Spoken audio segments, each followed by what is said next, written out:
dirt, no rest for the real. Still spine straight, I'm a soldier, no chill. Snakes in the grass, they creep and conceal. 20/30 vision, better sharpen your steel. We won't stop, I won't quit. Stand for the truth, no counterfeit. Real ones rise, let the fake ones split. Prepare for the lies, let the darkness live. Echoes in the swamp, whispers in the wind. Legacy to build, can't let the devil win. Cash rules the weak, but my soul don't bend. 20/30 knocking, better cleanse that sin. They want us to sleep, but the light stays on. Fake smiles, fake friends, all of them gone. Cages of comfort, we breaking out strong. Roots in the south, but the fight's lifelong. We won't stop, I won't quit. Stand for the truth, no counterfeit. Real ones rise, let the fake ones split. Repent for the lies, let the darkness live. Prepare for the storm, skies turning gray. The wolves in the suit got dues to pay. From the ashes we climb, no time to delay. The real ones prepare for the judgment day. Yeah.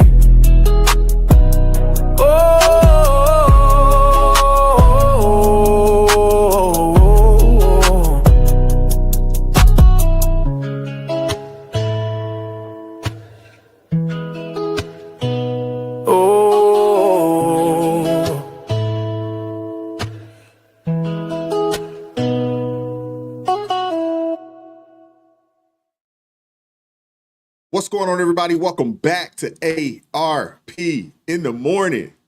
I'm your host, Wise Man. I appreciate you guys pulling up this morning. Hope all is well with you guys on this fine Wednesday morning.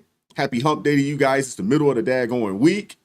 The weeks are flying by. It's crazy. Goodness gracious, what I got going on here? Oh, this beard is working with me. Goodness gracious. All right. Hey, appreciate you guys, man. We got 115 people in here early. First thing first, hit that like button for me if you haven't done so already. Share the stream with somebody that needs to see this, that needs to hear this information. Share it with them. And if you are not subscribed to the channel, make sure you are subscribed to the daggone channel. Come on now. Let's go. Let me show some love to my folks in the chat. Hope you guys are doing well this morning. Shout out to Lori Hodison. She says, good morning and happy hump day. Show that like button, the same love, please. Absolutely. Thank you very much. What's up, Marla? How you doing this morning? Hope all is real with you. We got JJ O'Hara in the building. Absolutely. Shout out to Hunter. Shout out to him. And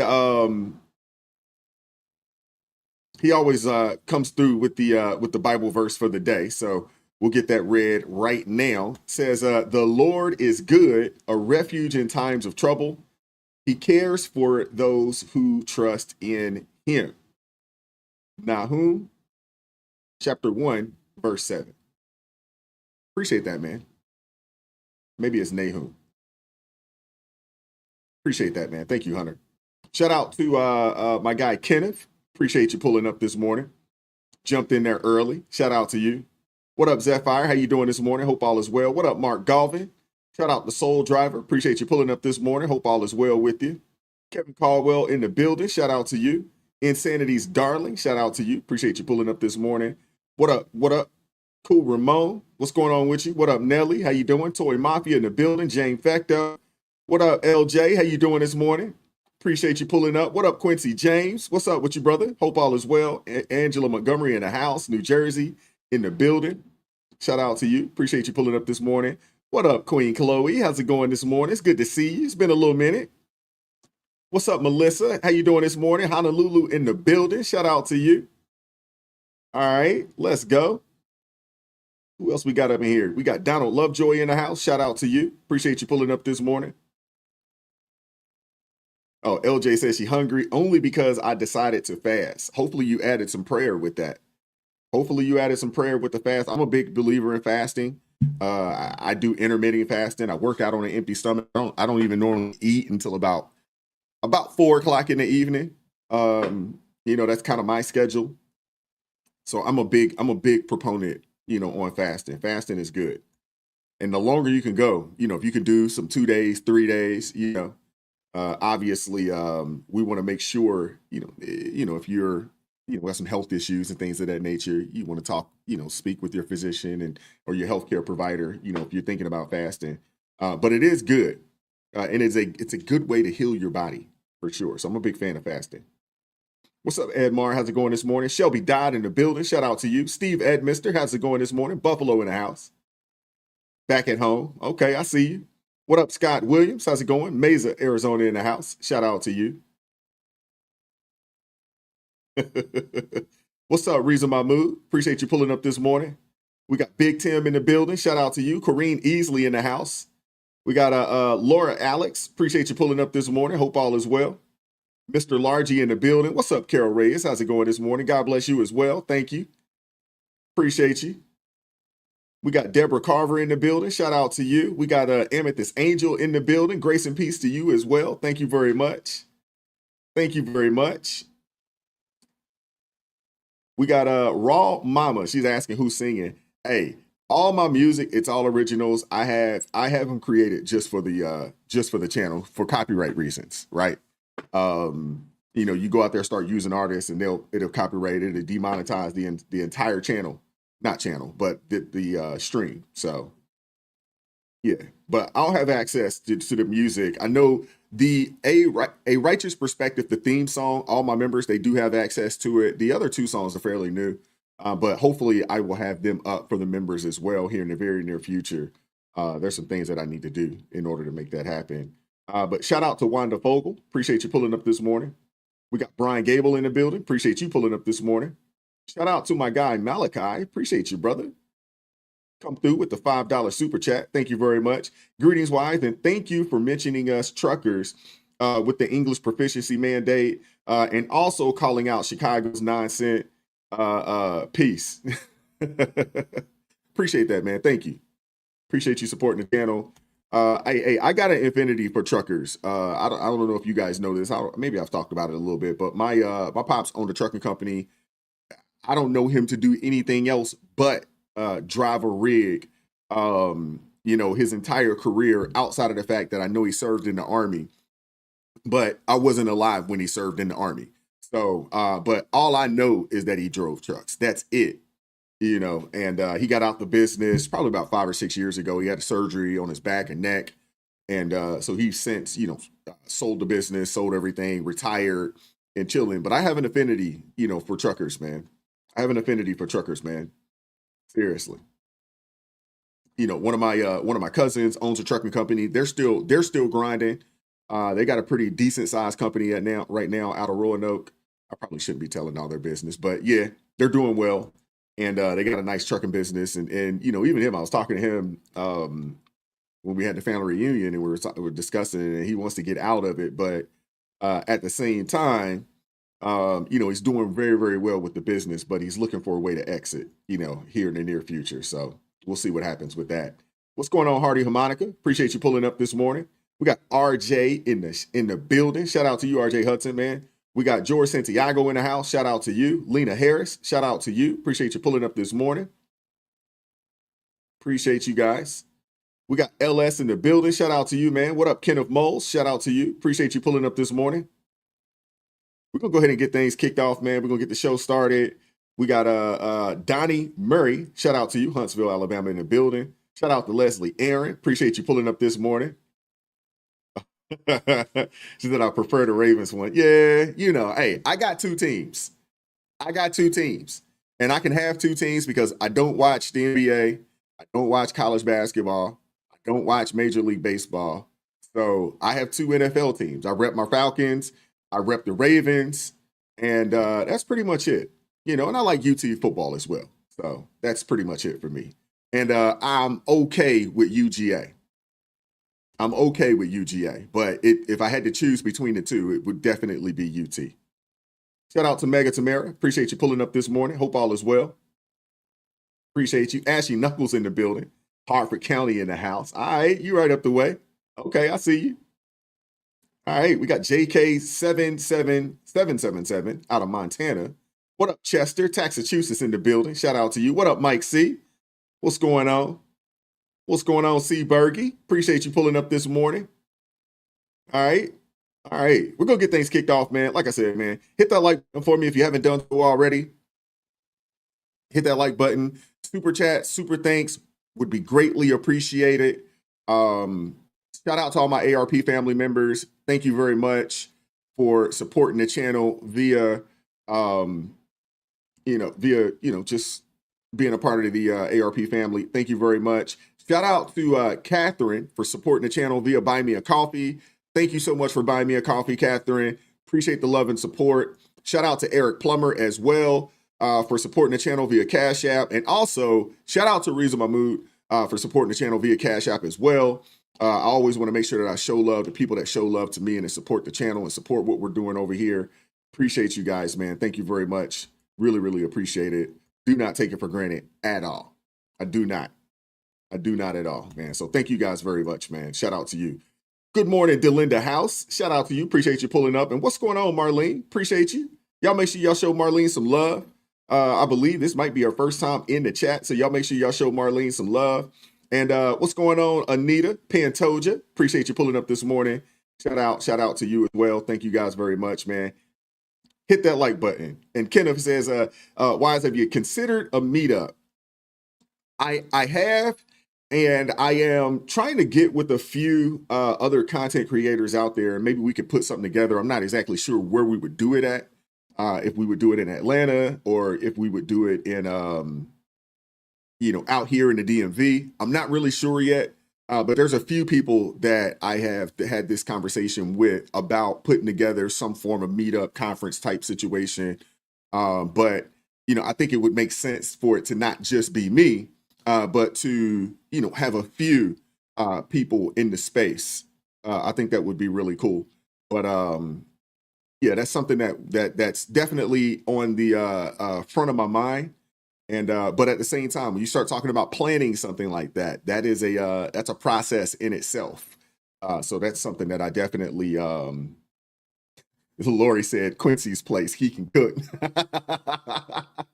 I like the idea of that too. And I do like the idea of Texas as well. I wouldn't be opposed to, I wouldn't be opposed to maybe Dallas or something along those lines. It'd be easy for me to fly in to somewhere like that as well. I wouldn't necessarily be opposed to that either.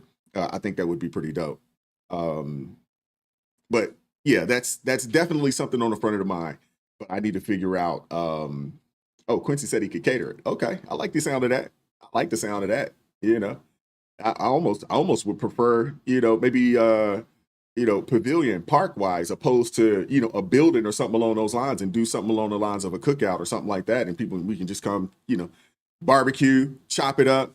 Things of that nature, some kickball, some pickleball, something along those lines. I think that'd be fun. What's up, Israel Pena? Appreciate you pulling up this morning. All right, we're going to get the show started, man. Hit that like button for me if you haven't done so already. Hit that like button, super chat, super thanks. Greatly appreciated. Those that joined the, ARP family or GIF and ARP family, you guys would be, one, appreciated, but also acknowledged as well. And without further ado, let's get the show started.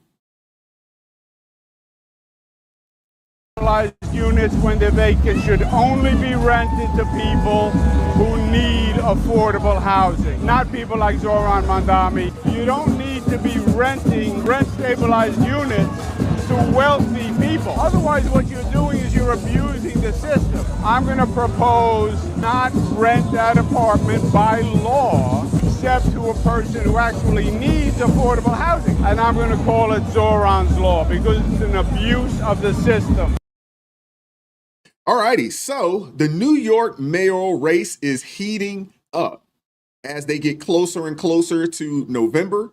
The election is really close, and if you guys, if the remainder of the year is going to be anything like the first, seven and a half months of this year, it'll be here before you know it. Thanksgiving, Christmas, all of that kind of good stuff will be here before you know it. Election time, election season will be here before you know it for New Yorkers.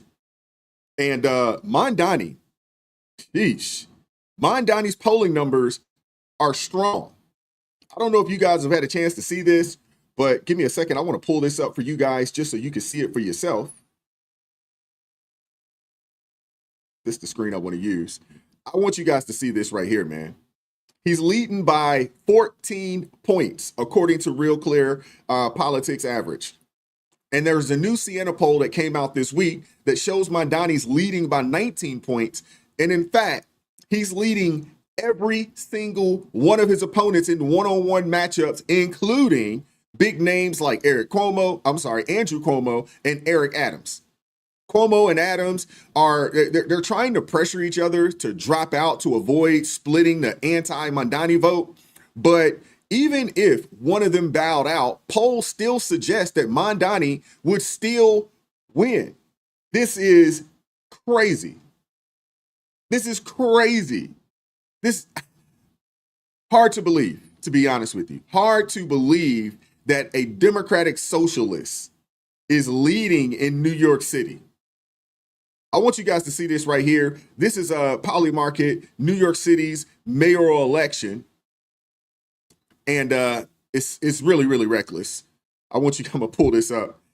Do not go to this site and bet on this. I mean, at this point now, they got all types of outlooks and avenues for people to gamble on. And as you can see right now, they got Zoran Mondani with an 82% chance to be New York City's next mayor. This is wild. Wild, to say the least.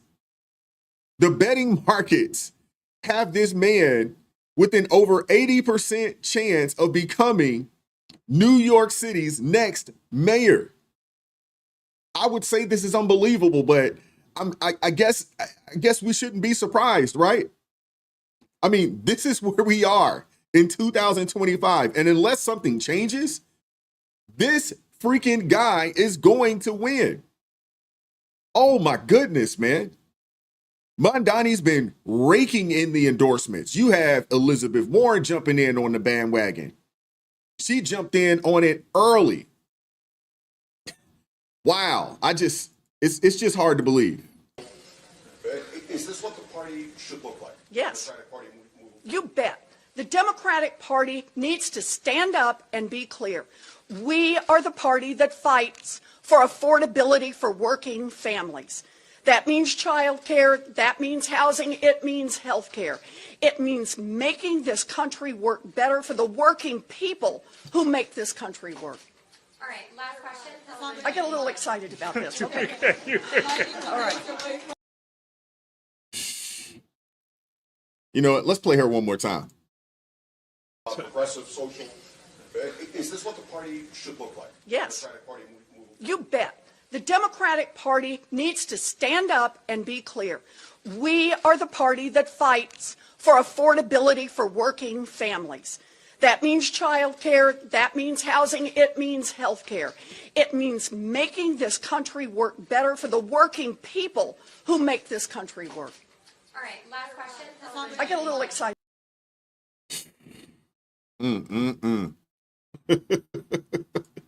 Wow. Elizabeth Warren backing Zoran Mondani is like Bernie Sanders greenlighting the Titanic's doomed route. Mondani's democratic socialism, it isn't progress. I mean, it's a death knell for the city. His $30 wage mandate, it's going to be a job killer for Queens bodegas. Rent freezes, Sweden's housing collapse says it all. Millionaire taxes, cue the 1970s Britain capital flight. Warren loves this plan because she's never met a small business she did not want to destroy.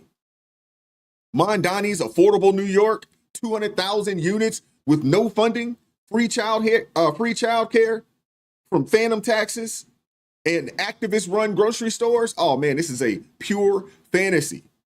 History's verdict, Every socialist experiment ends in scarcity, stagnation, and a gutted middle class. No exceptions. You're going to get, and all you're going to have in New York City, if this dude wins, is the have and the have-nots. Nothing in the middle. All the people with money are going to get up out of there. All the businesses that have, there's a multitude of businesses that have already fled. I would assume that all of the businesses, the big ones, they're going to be gone. The small businesses, the bodegas and you know, all your smaller businesses up there, they're going to go out of business.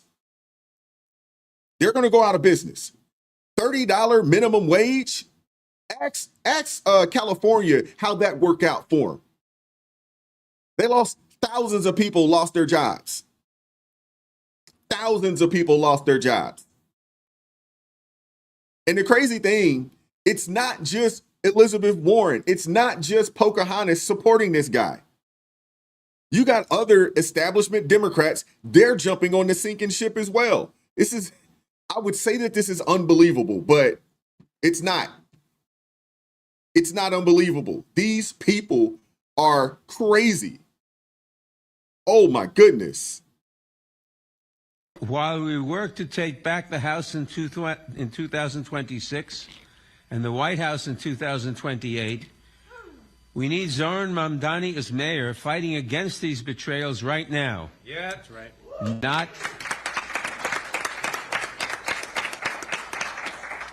Not enabling them.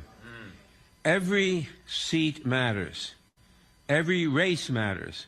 And who is mayor of New York is crucial. New York City needs a leader who won't give Trump an inch, who won't flinch or bargain away our rights. With Zoran Mamdani as mayor, we'll have a leader who will defend our hospitals, our schools, and our neighbors from Trump's devastating policy.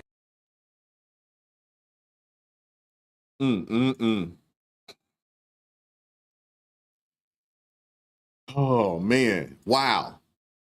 So Trump wins, and a communist who despises President Trump jumps into the New York City mayoral race. Democrats back the guy. Zoran Mamdani mainly, they mainly are backing this guy because they hate Trump and he hates Trump. Progressives hail this as the Democratic Party's future, but it feels like the only platform is Trump's evil and trust us for the free stuff. Mamdani's promises of free childcare, free buses, endless free programs rely on taxing the rich. Yet the mayor can't even set those taxes. And when reality bites, he'll hike property taxes and squeeze small businesses and working families dry. It's probably going to be the end of the middle class in New York City. And I would almost assume that anybody with some money, if they're looking at this, they probably are already planning to move. They're already planning to move. Or they're waiting to see, and then they're going to dip out before he actually takes office in January. This is a disaster brewing for what was once considered America's greatest city. I mean, it's hard to believe that New York City might fall to a proud communist. And now, with Mamdani surging, the mud's flying, Cuomo's clinging a second, slams Mamdani's rent-stabilized Queens apartment, meant for struggling families, while Mamdani marries wealth and globetrots. And then Mamdani, he fires right back. Now, I do find it pretty crazy that you got a mayor who comes from a wealthy family and he's living in a rent-subsidized apartment. You can't make this stuff up, man. Unbelievable. Andrew Cuomo resigned in disgrace, and you probably know why. The governor's office kept the nursing home death data secret. Cuomo aggressively groped an aide. Inappropriately touched a female state trooper. Use of state resources for a COVID-19 memoir. Less well known is what he spent the last 4 years doing, besides getting trounced in the Democratic primary. In 2022, Cuomo started Innovation Strategies LLC to represent individuals and corporations in a variety of matters. Definitely not vague. Last year, it raked in more than $500,000. Who paid for Cuomo's services? He refuses to say. But what journalists have been able to piece together is troubling. In April, Bloomberg revealed that Cuomo advised a cryptocurrency exchange based in the Seychelles as it faced federal investigations. Then in May, Politico reported that Cuomo failed to disclose $2.6 million in stock options to the New York City Conflicts of Interest Board. His excuse? The stocks were technically owned by Innovation Strategies, LLC, of which he's the sole proprietor. Finally, in June, the New York Times uncovered that Cuomo had worked with his longtime friend Andrew Farkas on a luxury marina project in Puerto Rico. Farkas' previous partner on luxury marinas in the Caribbean? Jeffrey Epstein. We had a finance chair like none other, Andrew Farkas. That's the thing about Andrew Cuomo. Once you think you found out about all of his scandals, you find out about another, and then probably another. But if my friend, the disgraced former governor of the state of New York, feels that's unfair, Habibi, release your client list.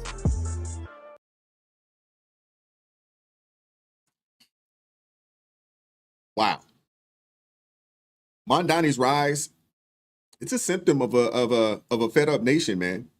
Corrupt politicians, Democrat or not, they have drained us dry with scandals galore. Cuomo's harassment exit and, his C-19 cover-ups, Hillary's emails, Pelosi's insider trading, Albany's endless grift. New Yorkers are done. And Mondani cashes in, posing as an anti-establishment savior. This guy is a young Muslim Indian American. Light on the American part against the Cuomo dynasty.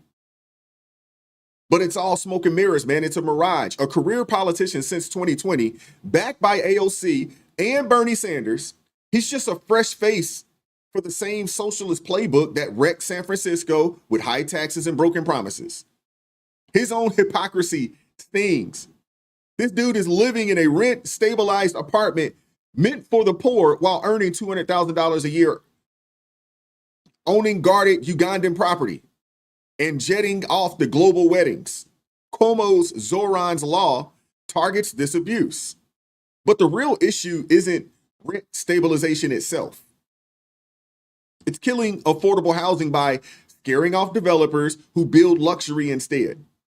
And Mondani's, this dude is tied to a socialist group pushing to dismantle families.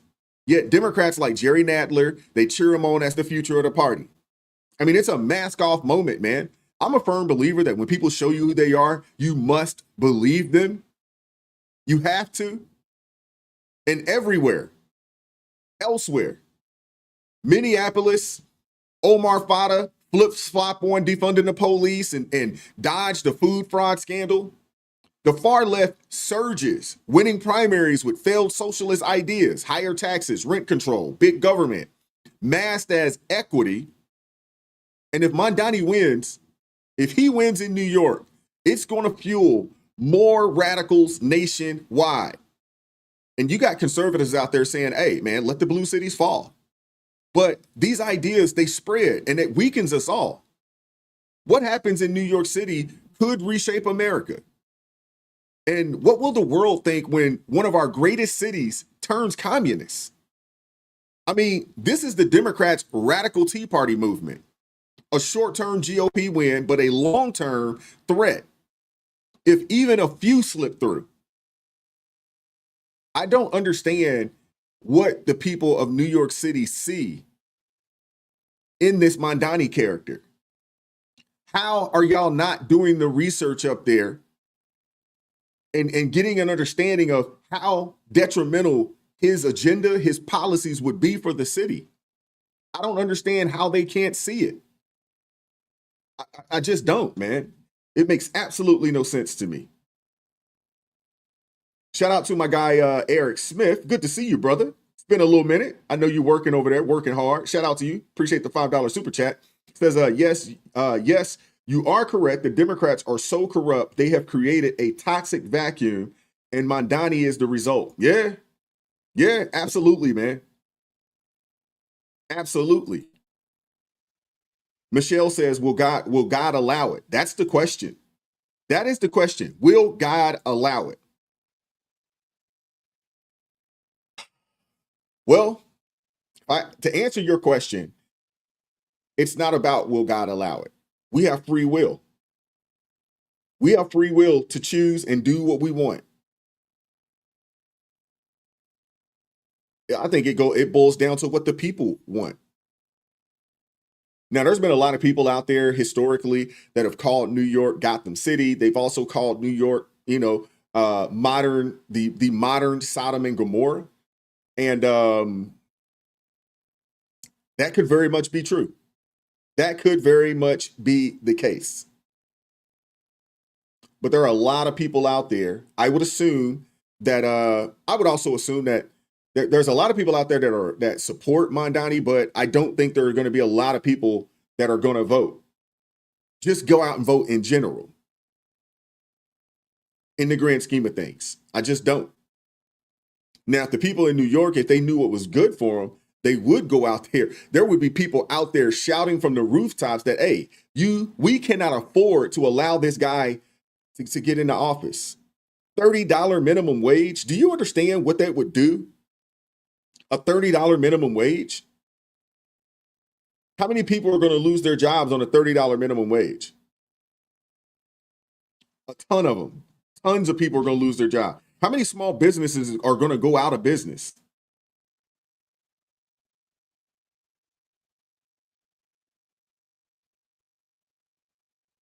It's wild, man.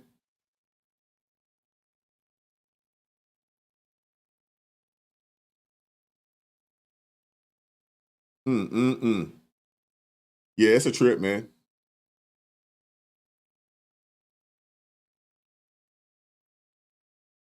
It is a trip. It really is. But we're going to move on. In other news, you have a Democratic whistleblower, and he basically just told the FBI that Adam Schiff approved classified leaks to target President Trump. We're going to get into it right now. Hit that like button. I'm not sure exactly where we are right now with the likes, but please make sure you hit that like button for me.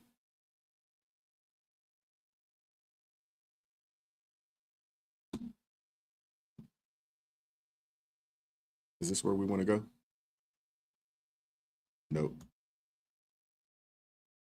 Like Watergate in the sense that you had a break-in at the Democratic headquarters, in this case, a virtual one, not a physical break-in.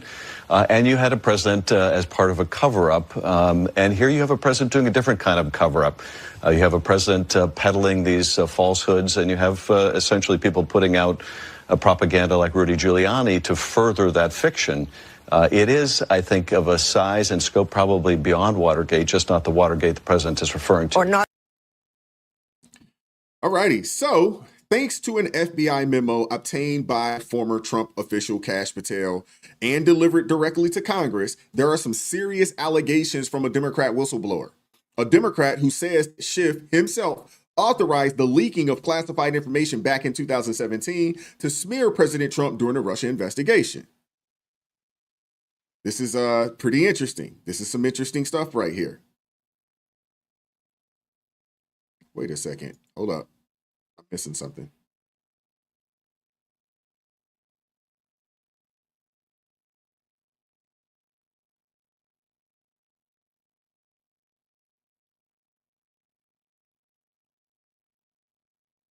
One second.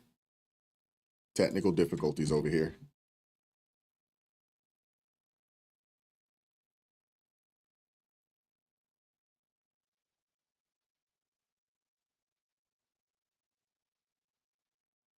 There we go. I wanted to share this with you guys real fast.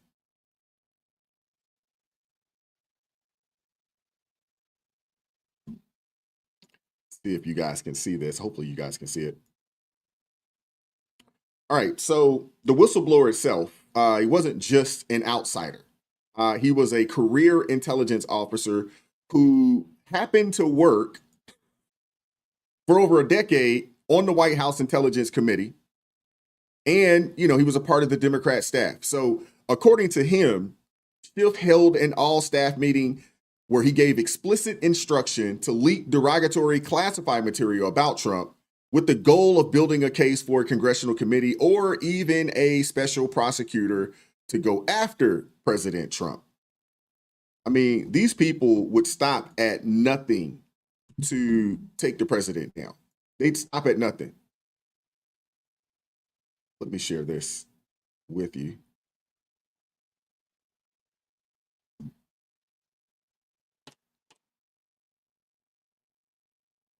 Breaking news and new developments as the Russia hoax continues to unravel.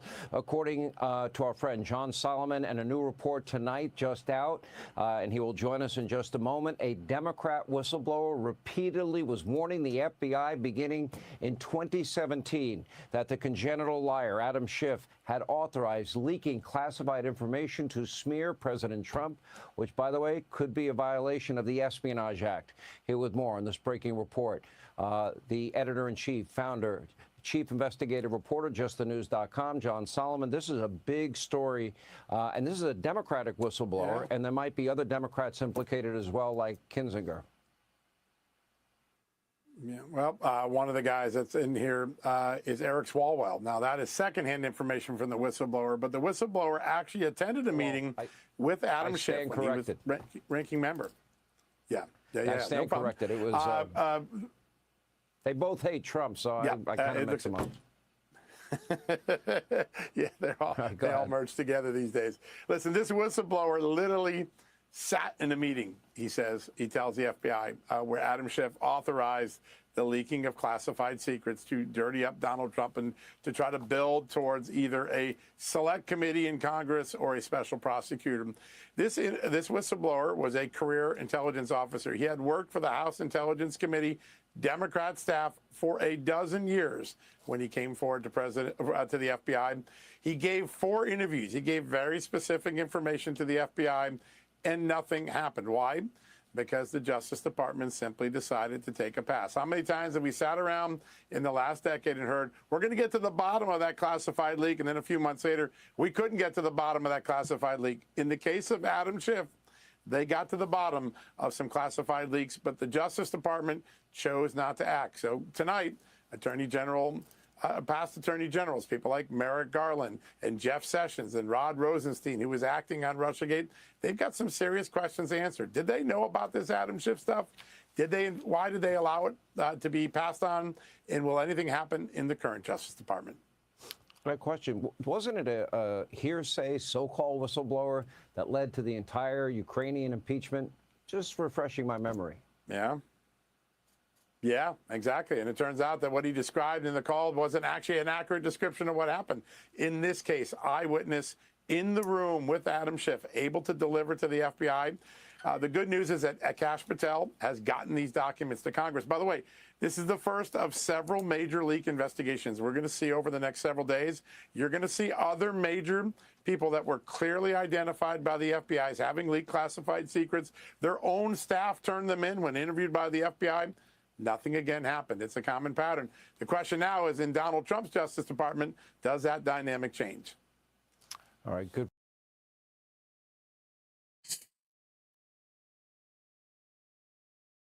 Interesting. I'll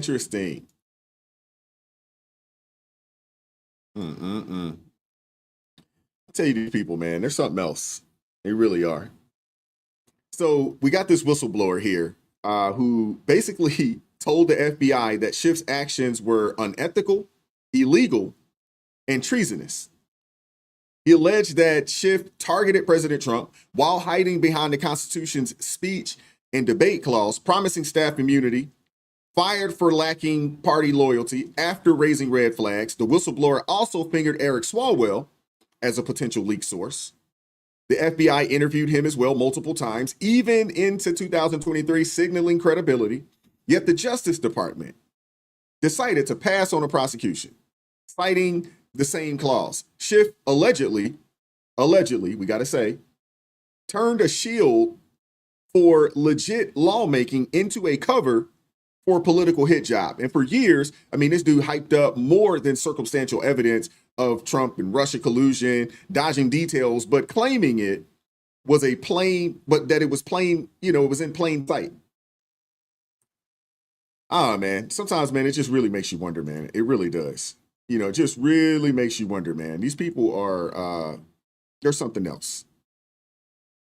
And all this went on despite multiple reports from the FBI, the Senate Intel Committee, and the Mueller investigation, all finding no evidence that Trump's campaign conspired with the Russia government.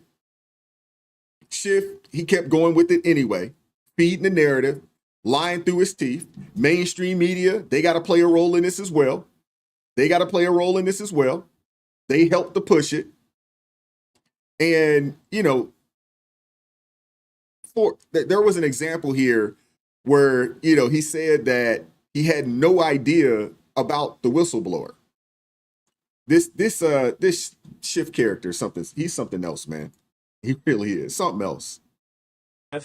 Is not only a stone cold, hopeless loser, but he is one of the most corrupt, one of the most shameful, one of the most heinous individuals ever to serve in public office in America.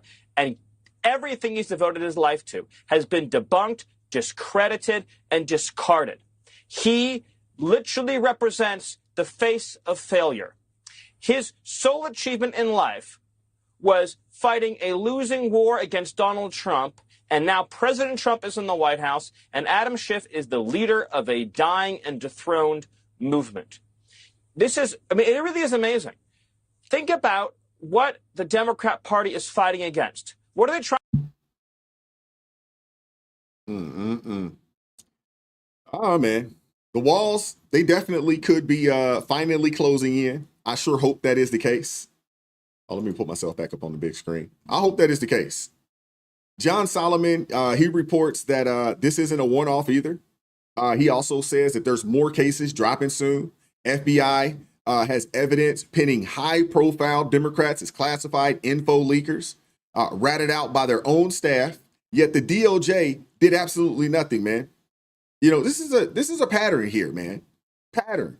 Democrats in power spilling damaging intel on rivals. The FBI aware of it, and the Attorney General, like Merrick Garland, Jeff Sessions, and Rod Rosenstein, turning a blind eye to it. What did they know? And I got another question. Why did they let it slide? And here's the kicker. If Schiff leaked classified documents to target Trump for indictment, that's a crime. It's a dirty political trick that the left claims to despise. Y'all know how much they, despise, quote unquote,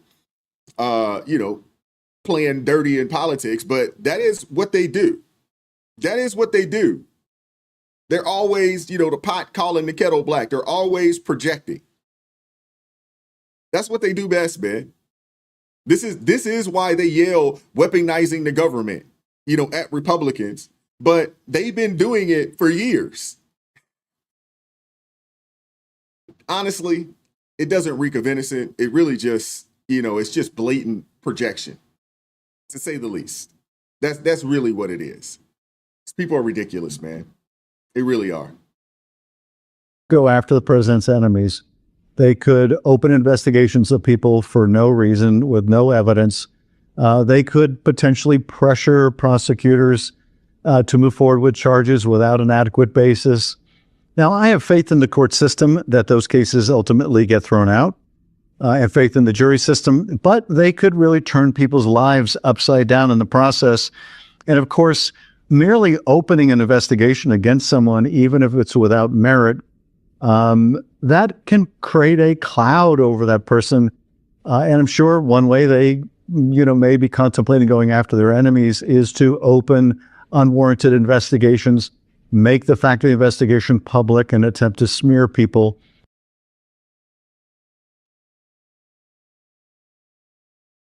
Yeah, this is what it looks like when you start to get a taste of your own medicine. But the only difference is this time, it's justified. And remember, Biden's team gave even Schiff what's being called a pre-pardon. They gave him one, along with other shady political allies. Why would you need a pre-pardon unless you were worried about what might come out in the future? That, to me, right there, just screams guilty. Screams guilty, man. It screams also that there's a lot more dirt to be uncovered here. I think we're just seeing the tip of the iceberg. Seriously. I think we're just seeing the tip of the iceberg at this point. Now, the question that I think a lot of you guys have, the questions that I have is, will there be any accountability under Trump's DOJ this time around? That is the question. I'm not expecting overnight fireworks, but the fact that they're that there are already investigations into people like Letitia James and Adam Schiff, it does show that there is an effort to clean up the corruption. There is an effort there. So we'll see what happens. You know, Democrats, man, they love to say nobody is above the law. Nobody's above the law. We heard that for like 2 years over the past 2 to 3 years or so. Nobody's above the law. Well, let's see if they actually mean it when one of their own is in the hot seat. And if these allegations hold up, and especially with a Democrat whistleblower making them, Schiff shouldn't be sitting in Congress. He should be in a sitting court. He should be sitting in a courtroom. And if he's guilty, he should face the same justice the left claims that they want for everyone else. Because if we don't hold these people accountable, the cycle of political lawfare, it will never come to an end. So yeah, I want to see more hearings. I want to see more indictments if the evidence is there. And from the looks of it, there might be a lot more coming. So, hey, stay tuned. We'll see what happens. We'll see what happens. But I do appreciate what Cash Patel and those guys over at the FBI are doing right now. I do appreciate it. We've been hearing that for quite some time. Nobody is above the law. Let's see if they actually mean it. Let's see. And last but not least, I want to get into this story here. It's something, that we come across. There's some good news here. Finally, I want to turn our attention down to Memphis. I know we got North Memphis 48 in the building this morning. But I want to turn our attention down to Memphis real quick. And before I do that, though, I want to read super chat from Amethyst Angel. Give me 1 second here. Amethyst Angel, thank you very much for the $10 super chat. Says, God will execute his will. We don't know his plans. We don't know his ways. We do know, however, his blessings and punishments manifest clearly to those who have discernment. DJT, survive for a reason. You're absolutely right. You get no pushback from me. With this statement here, you get no pushback. And yeah, I think God will definitely execute his will. My only statement, in reference to New York and the New Yorkers is that, hey, the people have free will. You have free will to choose what direction you want to go with your life. That is something that he does give us.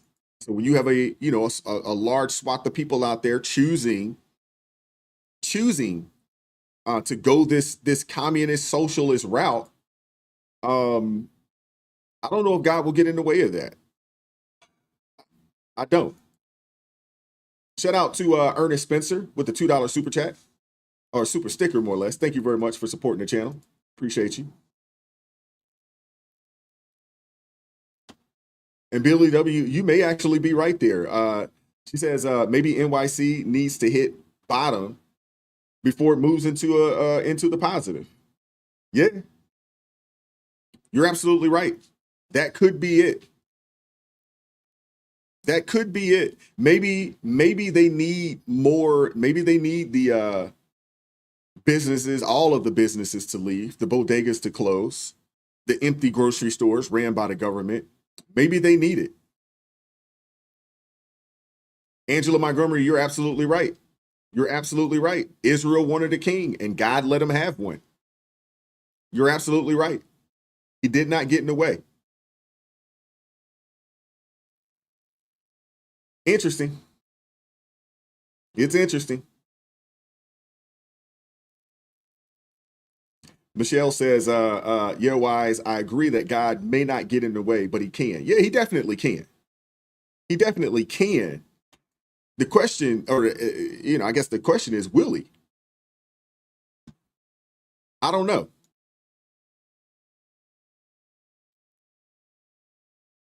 Hawkeye, you're absolutely right there. Most churches today are lukewarm. Yeah, honestly, I would say most churches are less than lukewarm. Large majority of them are what would be considered less than lukewarm. Cold, freezing cold.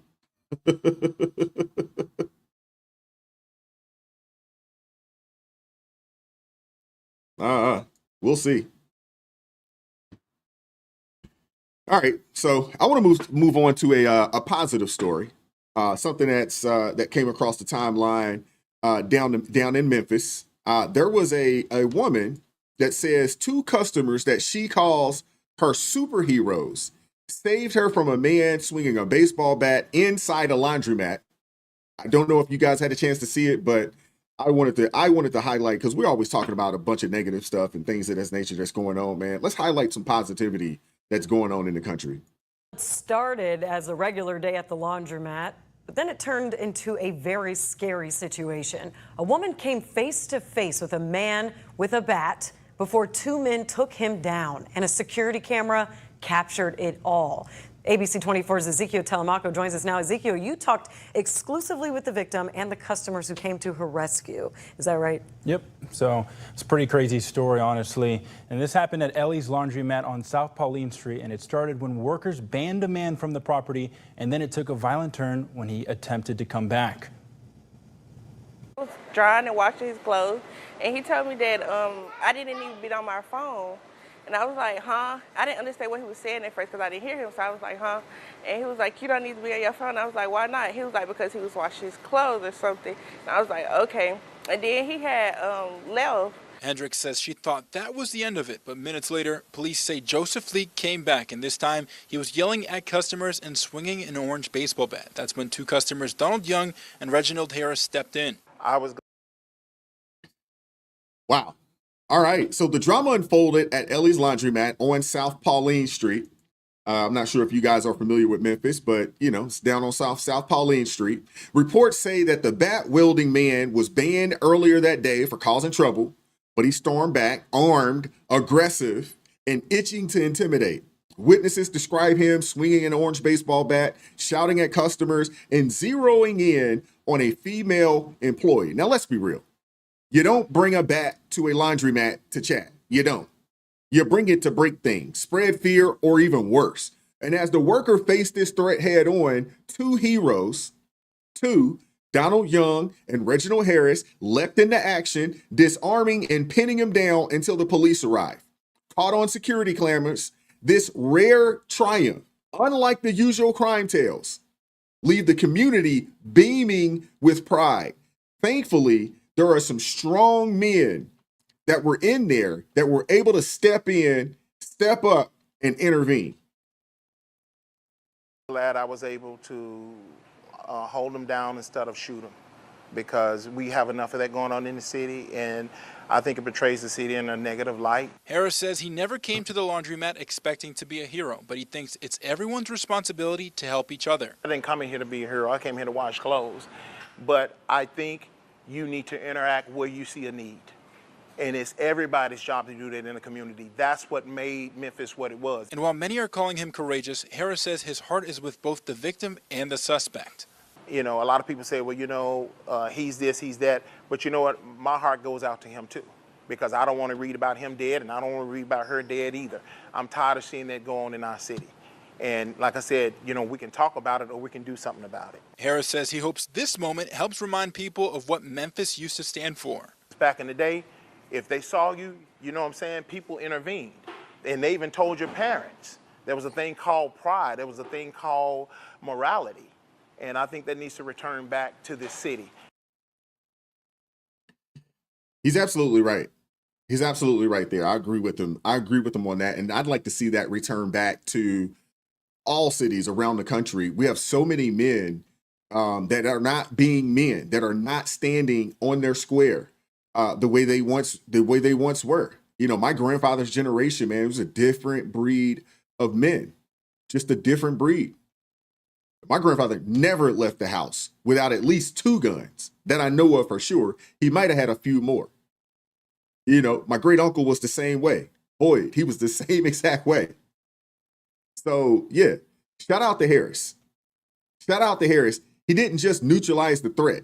He did it without having to throw a single punch or, you know, pull his firearm. If y'all know anything about Tennessee, everybody is armed in Tennessee. It's an open carry state. You should just assume that whoever it is that you're dealing with, you're interacting with, they are armed. in Tennessee. You should assume it. So shout out to the brother. He grabbed the suspect from behind, restrained him with the help of a bystander, and disarmed the bat, saving an innocent woman and restoring calm with pure decisiveness. And Harris, hey, like a real man, just shrugs off the hero status. He shrugs it off like a real man, saying that, hey, man, I was just there to wash some clothes, minding my business. And when things popped off, jumped into action. He stepped up. He didn't pull his phone out like a lot of these youngins, pull his phone out to videotape it for some likes, views, and follows. He stepped in, jumped into action. And he mentioned something that I think a lot of us can agree on, is that he misses that lost community spirit, that pride, that responsibility and accountability for each other, not only for ourselves, but for each other, where people intervene, where people help, where, you know, even the neighbors down the road could get on your behind if you were out of pocket outside. He wants it back in Memphis. Now, if you guys know anything about Memphis, Memphis is the most dangerous city in the country. It's number one on the homicide list. It's number one when it comes to just crime in general. It's number one. There's a lot of work that needs to be done in the city of Memphis, but there are a ton of good people in the city of Memphis. No different than a lot of the cities that we would consider very dangerous. There are a lot of really good people that are in these places. And remarkably, for him, you know, he says that, hey, my heart goes out to the victim and the suspect. Joseph Leak, he's now in jail for aggravated assault, trespassing, and burglary.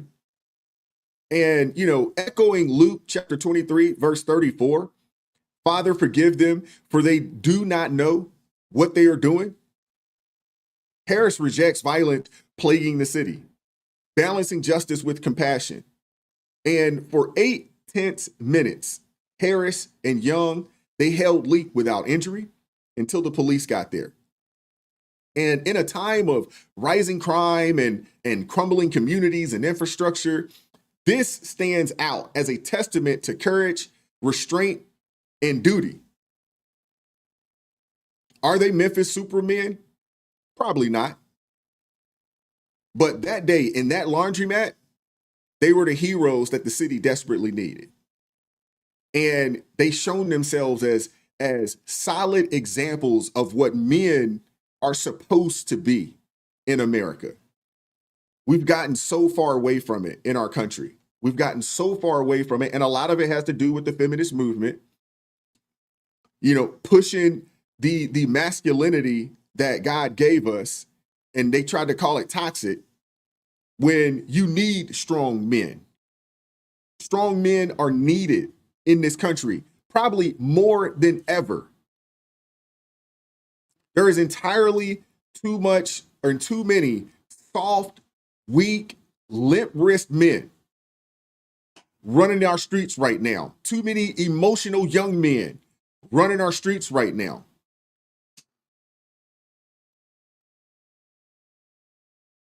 There is a need. Make men manly again. Seriously.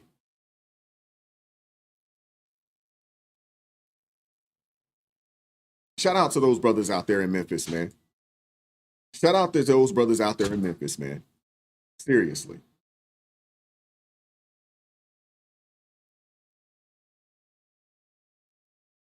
Shout out to Marla, gifting an ARP family member. Thank you very much, Marla. Appreciate you. If you receive said membership, please make sure you say thank you to Marla. Shout out to Jeanette with the $5 super chat. Says, did you know there is almost 500,000 sealed indictments? Normal in a year's is 2,000. Wow, that's crazy.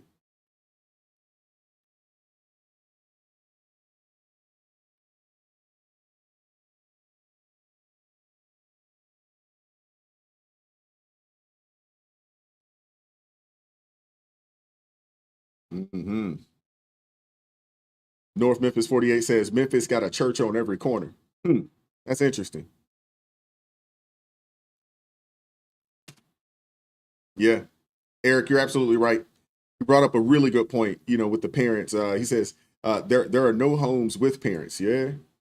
Yeah. LJ, you're absolutely right. Says exactly. Stop this ghetto and hood rat culture that looks away at bad behavior. Yeah, absolutely. Absolutely. I love it, man. Kenneth says for sure I carry everywhere. I was just saying this. Yeah. Yeah. Every time I go to Tennessee, man, every time I go to Tennessee, it's not like that here in Maryland. We don't have open carry here in Maryland. We have concealed carry.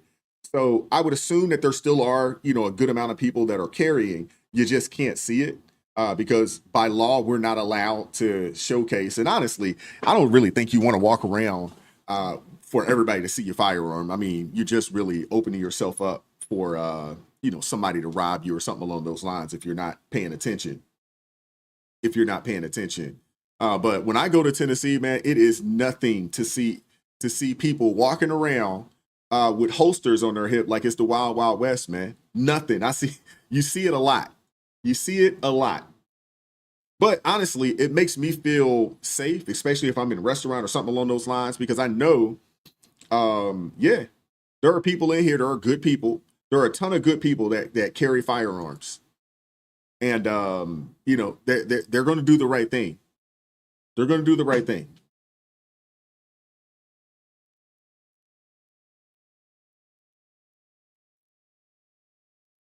Shout out to LJ with the $2 super chat. I am 100% sure the young scholar had mental issues. The young scholar.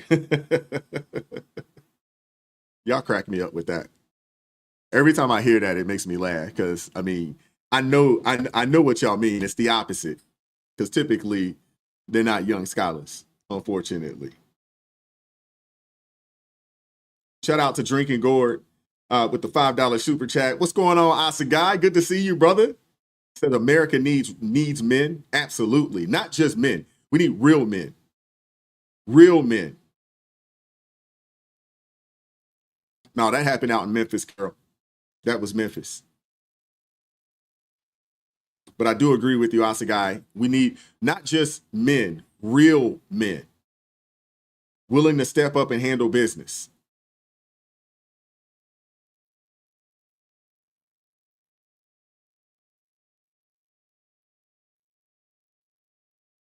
Oh, are y'all talking about the most dangerous city in the country? Baltimore is number 4 on the list. I believe St. Louis St. Louis is either number 2 or 3 on the list, but Memphis is number 1. Memphis is number 1 for sure. New Orleans is on the list as well.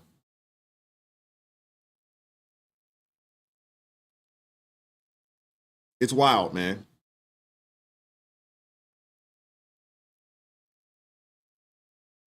Well, they're talking a percentile per 100,000 people. So they're looking at it in that manner. They're not looking at it from the actual total amount, but they're looking at it percentile per 100,000 people. That's what they're looking at. LJ, you're absolutely right. There is a dire need for masculine Christian men. Too many beta males on that Ralph Tress.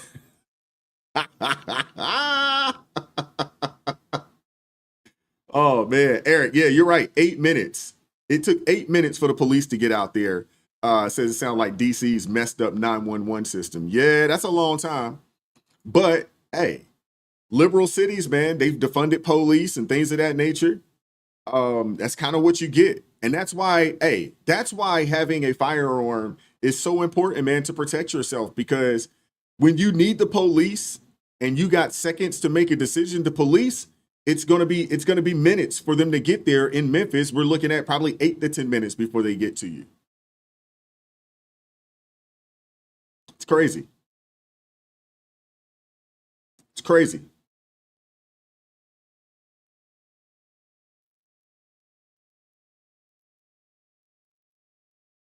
Nah, North Memphis. I'm gonna disagree with you. First 48 Crime Series gave Memphis a bad name. Memphis had a bad name for a very long time before the first 48. It had a bad name before the first 48. Now, the first 48 might have, they might have, expounded upon the bad name, but Memphis had a bad name prior to. It's been wild in Memphis for quite some time. It's been wild out there for quite some time. Judge Joe Brown talks about this. He talked about how bad Memphis was. If I'm not mistaken, I believe he was a judge out there in Memphis for a minute.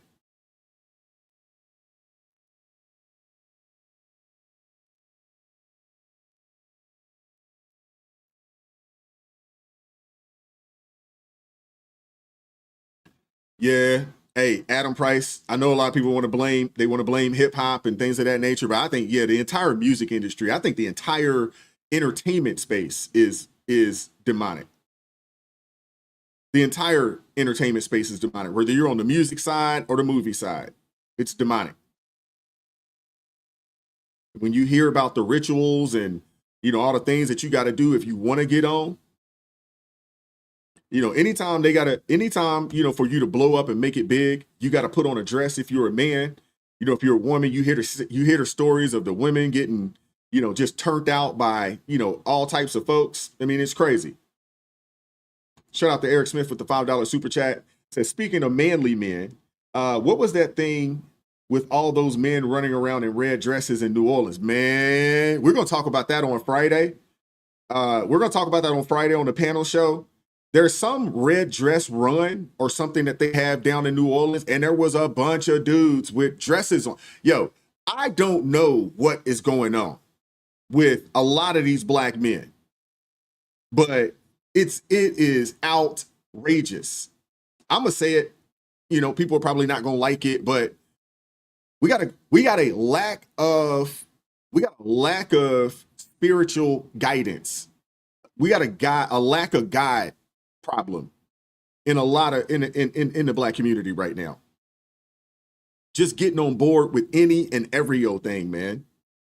The other trend that's out there is you got these young dudes wearing mini skirts. What the heck is going on, man? What the heck is going on? You got too many people, man, turning away from the word of God and God's divine order. And now you got men running around in red dresses and you got young dudes in mini skirts. It's crazy. It is wild. Goodness gracious, man. I saw it. I just shook my head. It was just like, this doesn't make any sense, man. What is going on?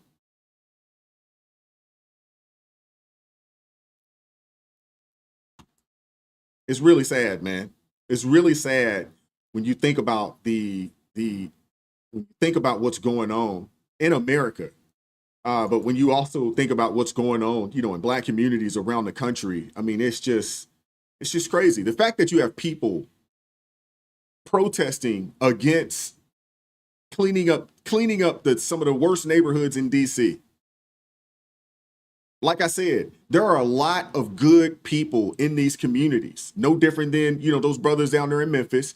There are a lot of good people in those communities, but they're held hostage by the small subset of criminals in those communities. And when liberals go out there and say, hey, we want to defund the police. We don't want to prosecute anybody. We want to put them in programs opposed to locking their behinds up and getting them off the streets.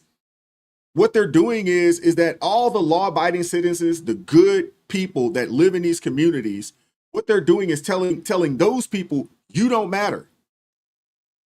You don't matter. Any good kid that's trying to make it out of that, man, I mean, you got to think about that. If you're a good kid that comes from a good family, but your people are just, on the poor side of things here in America, and you unfortunately have to grow up in one of those neighborhoods, do you understand the daggone obstacles that those young people have to go through just to make it out of there? And yet you got liberals out there fighting against cleaning out the crime in the neighborhoods, man. It's outrageous, man. It really is. It just goes to show you that they have zero compassion for good people in those communities, and they have entirely too much compassion for the criminals in those communities. I mean, it's crazy.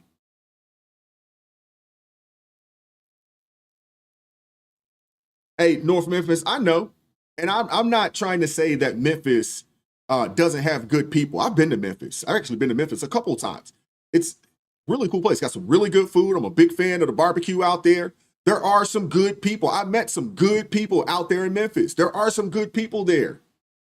But like I said, there is a subset of people in these communities that are a part of the criminal element that you have politicians that they're caping for. There has to be consequences, man. And it's this small subset of people that hold the good people hostage in those communities. Because they got all these stupid rules. You can't tell, you can't snitch. Somebody robbed you, you're not allowed to call the police and tell them. I got robbed and I know who it was. It was Lil Junebug up the road. I know his mom and them. You're not allowed to do it for fear of retribution because this dude's not even gonna get prosecuted. Or if they do, get a charge, they're gonna get a slap on the wrist and they'll be out and they'll be at your door because you told on them. It's wild, man.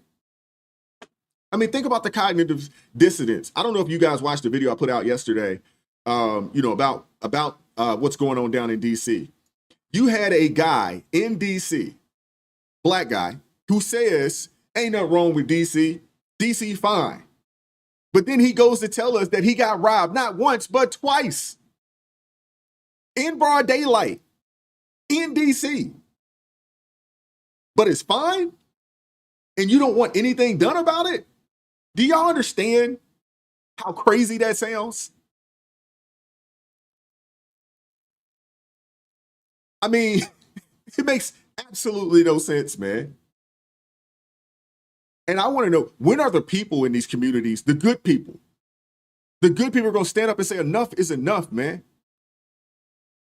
When is that going to happen?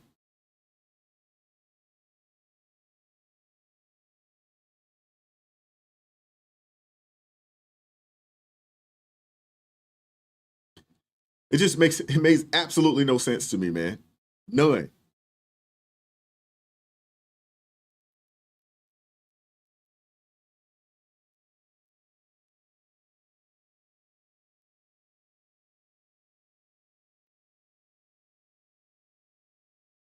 Yeah, I know there's a multitude of states that have open carry, mainly in the South. I would say probably from the Southeast to the Southwest.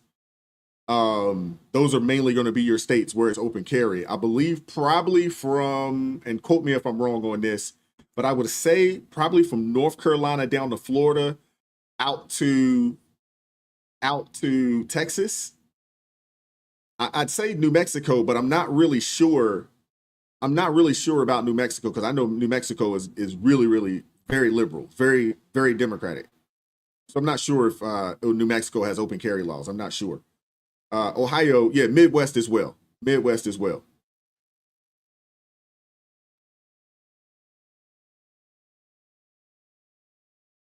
Maximilian, the name of the song at the end of the show is called A Righteous Perspective. It's a theme song for the channel. If you're a channel member, you would get access to it. It's in there for members only down there. And I'll have the two other tracks. I'll have those in there for members member only as well in the very near future. Hey, Carol Reyes, I definitely agree with that. She says, if you carry, consider insurance and taking classes. I definitely think, one, you should take classes. You should know how to operate. You should know how to break down. You should know how to clean your firearm. You should also know how to shoot it. I think that's important. And you definitely, in my opinion, should have some insurance. There's a few companies out there. I know UCCA is a big company out there. And I'm not telling y'all this, for a commission or anything along those lines. Go do some research on, some different organizations. But I know for sure that UCCA is a pretty good company out there. If you are a wear and carry type individual, to have that type of insurance, just in case something happens, you can get law enforcement, not law enforcement, but representation pretty quickly. It's definitely needed. Definitely needed. What's up, B? How you doing this morning, sister? It's good to see you in the chat. I didn't see you this morning when I cranked things up. What's up, Playboy Billy? What's up, man? What's going on? We got Asagai. Asagai been on the daggone milk carton, man. I hadn't seen Asagai in a minute. Been on the milk carton.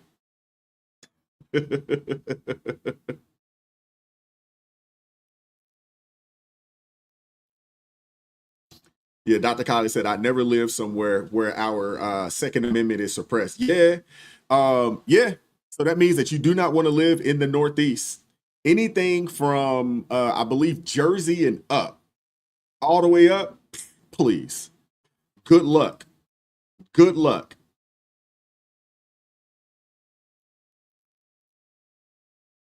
RJ, yes, Myrtle Beach was on the list. Charleston was not on the list, but Myrtle Beach was definitely on the list, which I was surprised to see. You know something about South Carolina that I didn't know.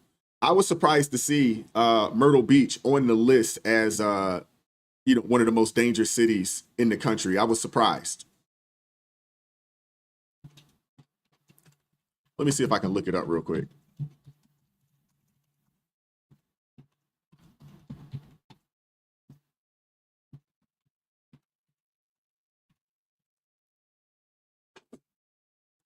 Because I know there was a list that came out and they were talking about the homicide rate. And then there was also a list that came out that were talking about just the overall crime rates. Let me see if I can pull it up.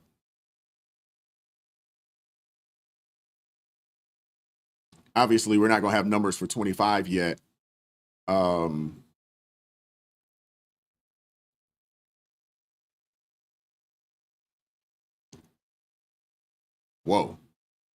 Okay, so for the homicide list, and let me pull this, let me share my screen just so y'all can see this.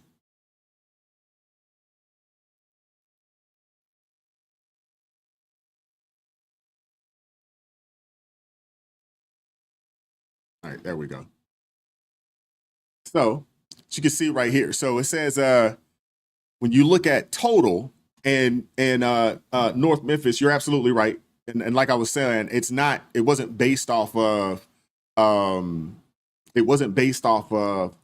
overall total. It was based off of the percentage per 100,000 people. So this one right here says just homicide alone. St. Louis ranks number 1 at 52.9 per 100,000. That's just wild. Memphis was number 2.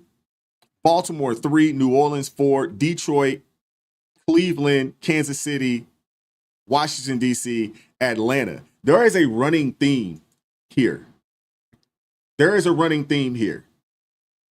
Shout out to Candace with the $5 super sticker. Thank you very much, sister. Appreciate you supporting the channel.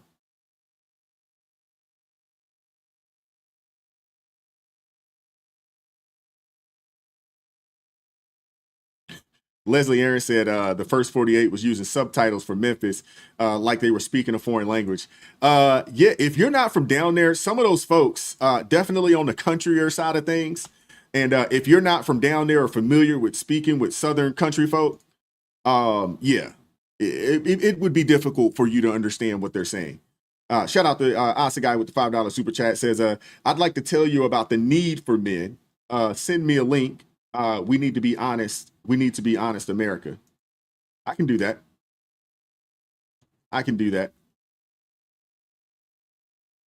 Shout out to my guy, Jeff, with the $11 super chat. Says, check out the DEI chief of police, the former chief equity coordinator, black, gay woman.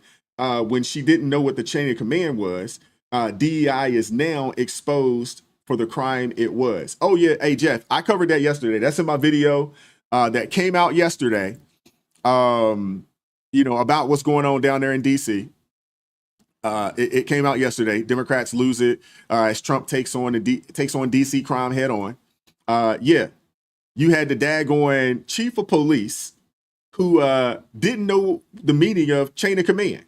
I was flabbergasted. I'm like, how are you in the police department don't know what chain of command is? What's up, TA? How you doing, brother?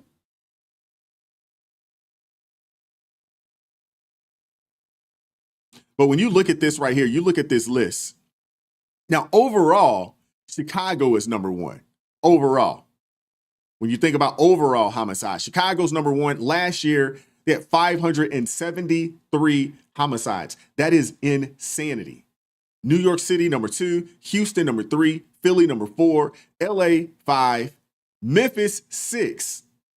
So even when you look at the grand scene, the total, Memphis still in the top 10. Detroit, Baltimore, DC on the list.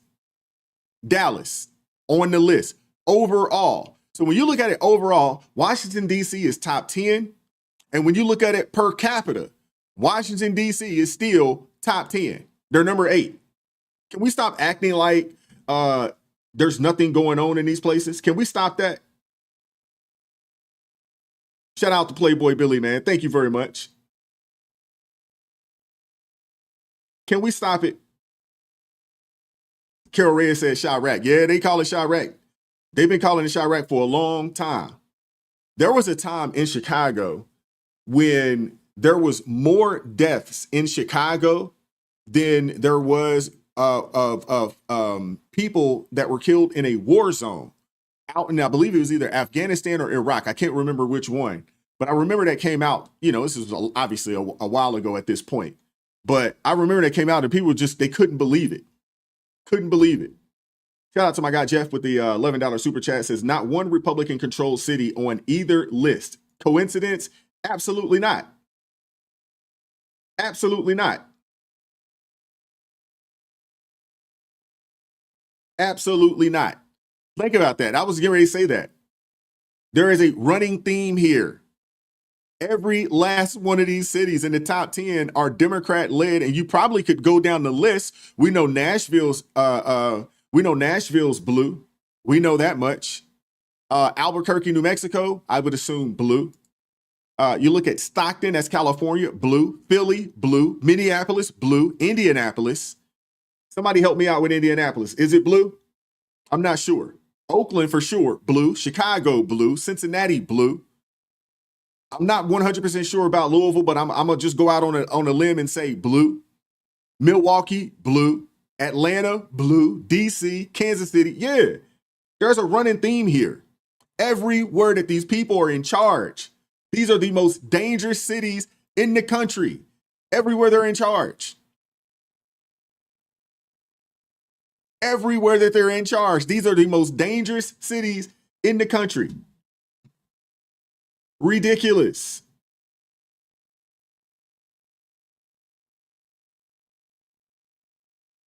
Lisa, I agree with you there. We should at least be purple, although I went and looked it up. Only 30, I think it was 37 or 38% of people here in Maryland voted for President Trump this previous election. There was only, I think it was 37 or 38%. I can't remember off the top of my head. But that list is wild, man. That list is wild. Guy, I'm gonna shoot you the link. Give me a second. Pull you up here. Let me see.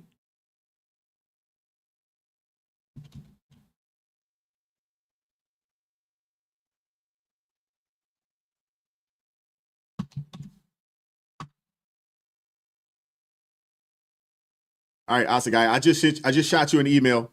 Check your email. I mean, this is wild, man. All right, TA, take care, brother. This is wild. Yeah. It seems like most of the larger cities are blue. Yeah, you're absolutely right there.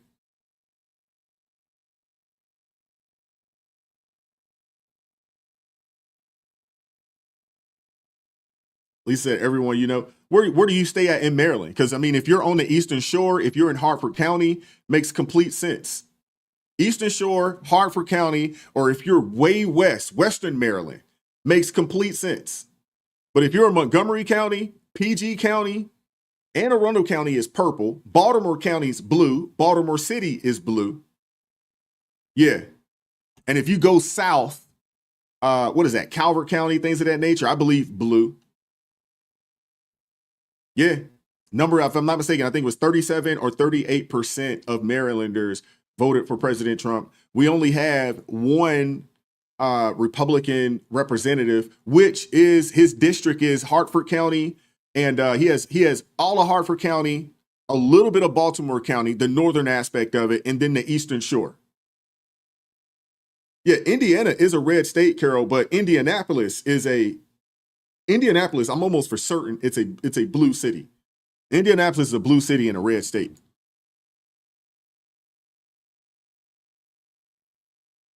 Oh, okay. I figured that. When soon as you said like most of the people I know around me are a Republican. Yeah, my assumption immediately is like, okay, you got to be Hartford County or out on the Eastern Shore somewhere. That's my assumption.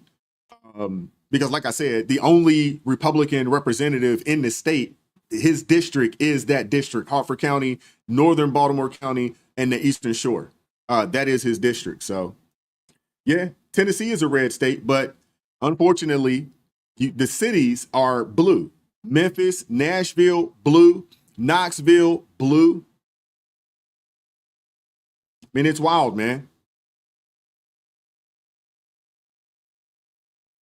A lot of that has to do with your cities.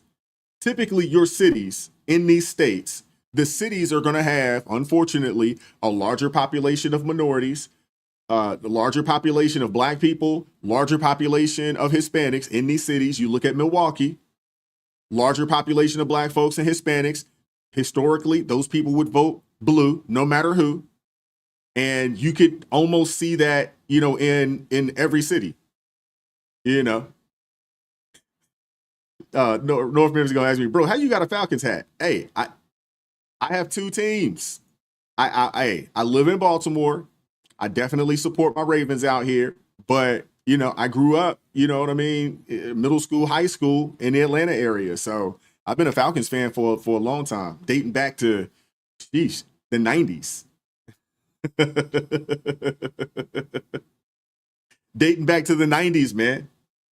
I remember when they first went to the Super Bowl. We got the brakes beat off of us, but I remember that. 1998. Chris Chandler was the quarterback then.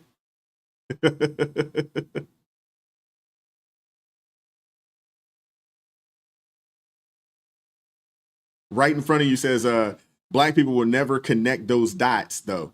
I'm Black and I know. Slowly but surely, I do think that there's more and more people that are starting to wake up. I think slowly but surely, you got more and more people that are starting to wake up. And, in the Black community, I've been covering it here on this channel for quite some time. You have more and more Black folks that are starting to wake up and realize that, hey, these Democrats don't have their best interests at heart. You're starting to see it. But, yeah, man. Uh-oh, we got Asagai. He looks like he's ready. Yeah, Larry Montgomery. Hey, Montgomery, you're showing your age, bro. You're showing your age. Baltimore Colts. Hey, people out here can't stand the Colts, man. They moved in the middle of the daggone night. They can't stand them. Reason Mahmood said facts. Wise about Milwaukee. That's why my vote really mattered this time. Yeah.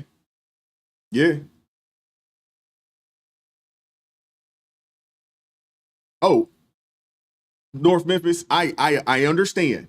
I understand. This morning, and I'm gonna bring Asagai up here in a second. This morning at the gym, I'm having a conversation with two older Black men.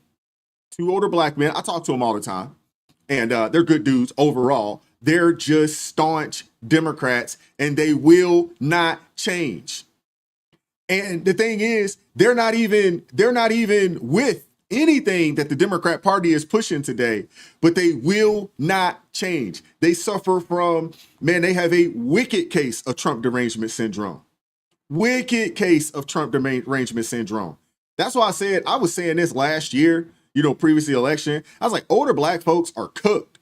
Not all, but a lot, unfortunately. Older Black folks, man, they are stuck in their ways. They are not leaving the Democrat plantation. It don't matter what you tell them. You can show all kinds of evidence. They're not leaving. They're not leaving. It is crazy to me. I just don't understand it. There needs to be a cure for TDS, man. Seriously. There needs to be a cure for TDS. But let me bring my guy Asagai up.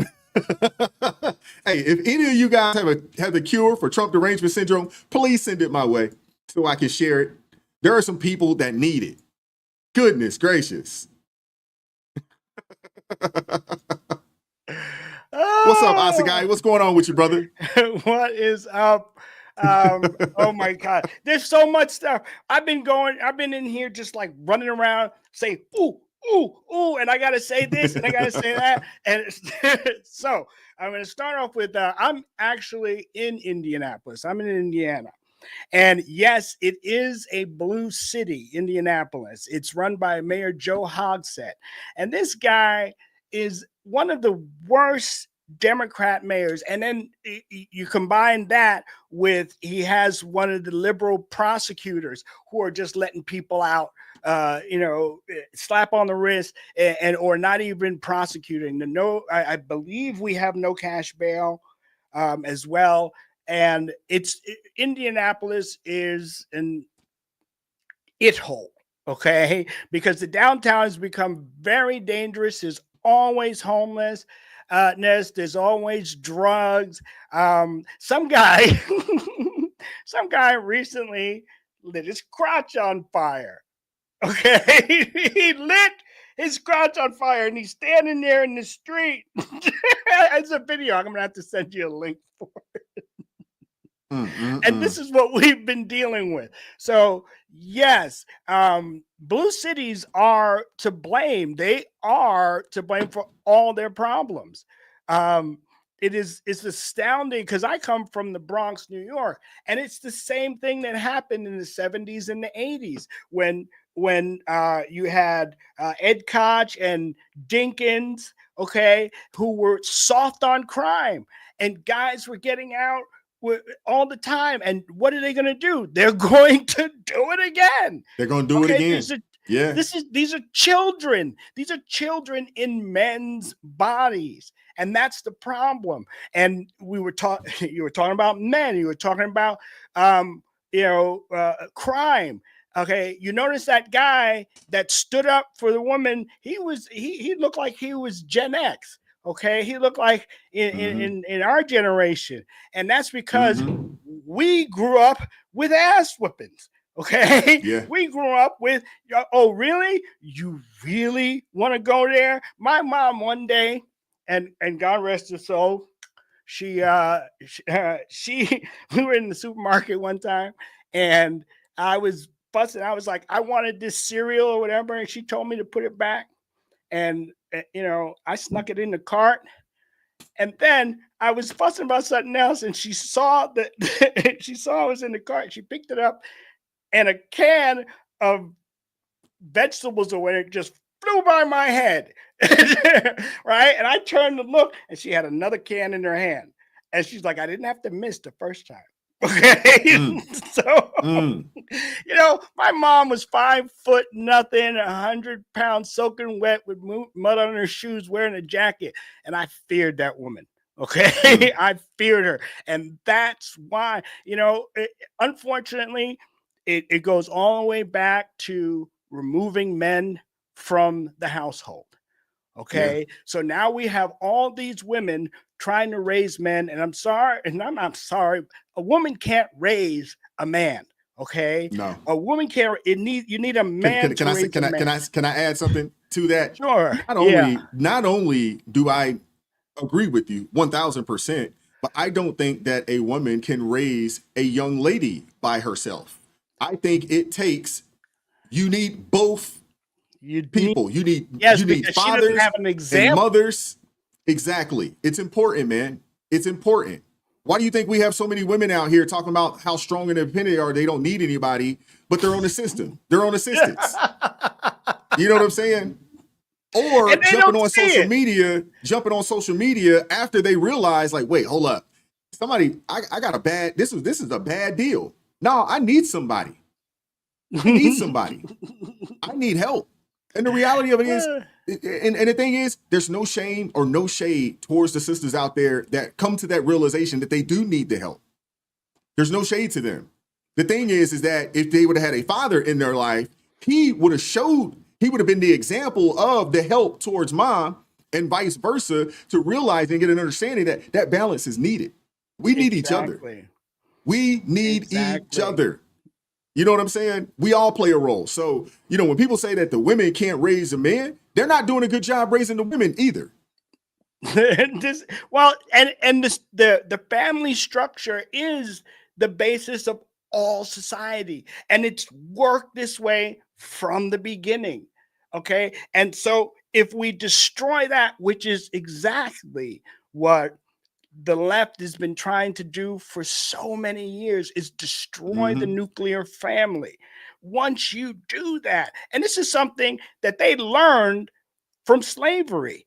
They understood, Democrats understood this from the time of slavery, which is why they kept moving slave here and slave there and breaking up families. Anytime there was community, they'd sell them off, get another one. And why? Because it creates unity. It creates a unity. And if they have unity, then they will realize that, hey, wait a minute, we can stand up against this. And so that's how they kept Black people under control. And it's the same way today. Okay. This is how they keep everybody that's under control. That's not, I mean, it's so funny how they co-opt the word woke. Okay. When there's nobody that's more asleep. Okay. Nobody is more oblivious to reality. Yeah. And to that's the truth. But see, you said, is there a cure to TDS? Yes, there is a cure. It's called truth. The truth will always come out. And when people say, well, what is the truth? The truth is what happens anyway. Okay. No matter what you say, no matter what I say, it's what's going to happen. So now I'm going to base what I do in the future on what happens anyway. You can say whatever you want, but I'm not going to follow you just because you say something. And that's what the left does. You know, one idiot said something, and because I don't want to tell you that you're wrong, and you don't want to tell me that I'm wrong, we're just going to agree with whatever stupid thing came out of your mouth and whatever stupid thing comes out of my mouth. And that's why they have so many of them, because they're all narcissists. Okay. They're all and about they affirm stupidity. They affirm each other's stupidity for fear of hurting one's feelings, which is, that's just insanity to me. That type of thinking is just insanity, man. Wait. This soup that we've been concocting with all these ingredients, there's one really vital ingredient that we've left out, and that is stupidity. Okay. Now there's three types of people in the world. Okay. There are the bandits. Those are the guys that will do something to benefit themselves, and it's a detriment to others. Okay. They will steal, they will do because it's about them, but it benefits them. Okay. Then you have like the entrepreneur, the person that is going to do something that's going to benefit them, but it also is going to benefit others. They will create a business, they'll create a job for somebody else to support their family. So everybody wins. Okay. Then you have the stupid. And the stupid are the ones that do things that are not, that are very detrimental to other people and to themselves. So they don't even get a benefit out of the stupid thing that they've done. Everybody loses. So now you combine narcissists, uninformed, unattended to, okay, because their parents, they're definitely not helicopter parents, okay? They're, let the child go off and whatever they say goes. You combine all this in this soup, and this is what we've got nowadays. Yeah. Okay. Yeah. And unfortunately, they are so unwilling to see the truth. But we have to now change our tactics in how we address them, because they're children. We have to address them like children. We have to treat them like children. Okay. We have to drag them kicking and screaming to where they need to go. Why? Because if we follow them, you guys eat paste. Okay. Children eat paste. Children do stupid things. Stop following children. They're idiots. Okay. There's a lot of people out there that there's a lot of people out there that are suffering from arrested development. Men and women. There's a lot where their development stopped right around maybe 16, 17, and they're stuck. They're adults, but they have a high school mentality. They're still stuck there. And that's honestly what's driving this. You'll see a lot of it, within the Democrat Party. You talk to these people and the peer pressure will get to them. So there's a lot of people out there that are suffering. And I mean, I'm sure you've met them. I've met grown people in their 30s and 40s don't know anything about what's going on in the world.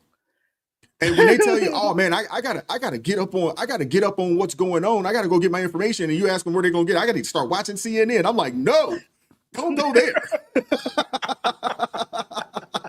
Don't go there.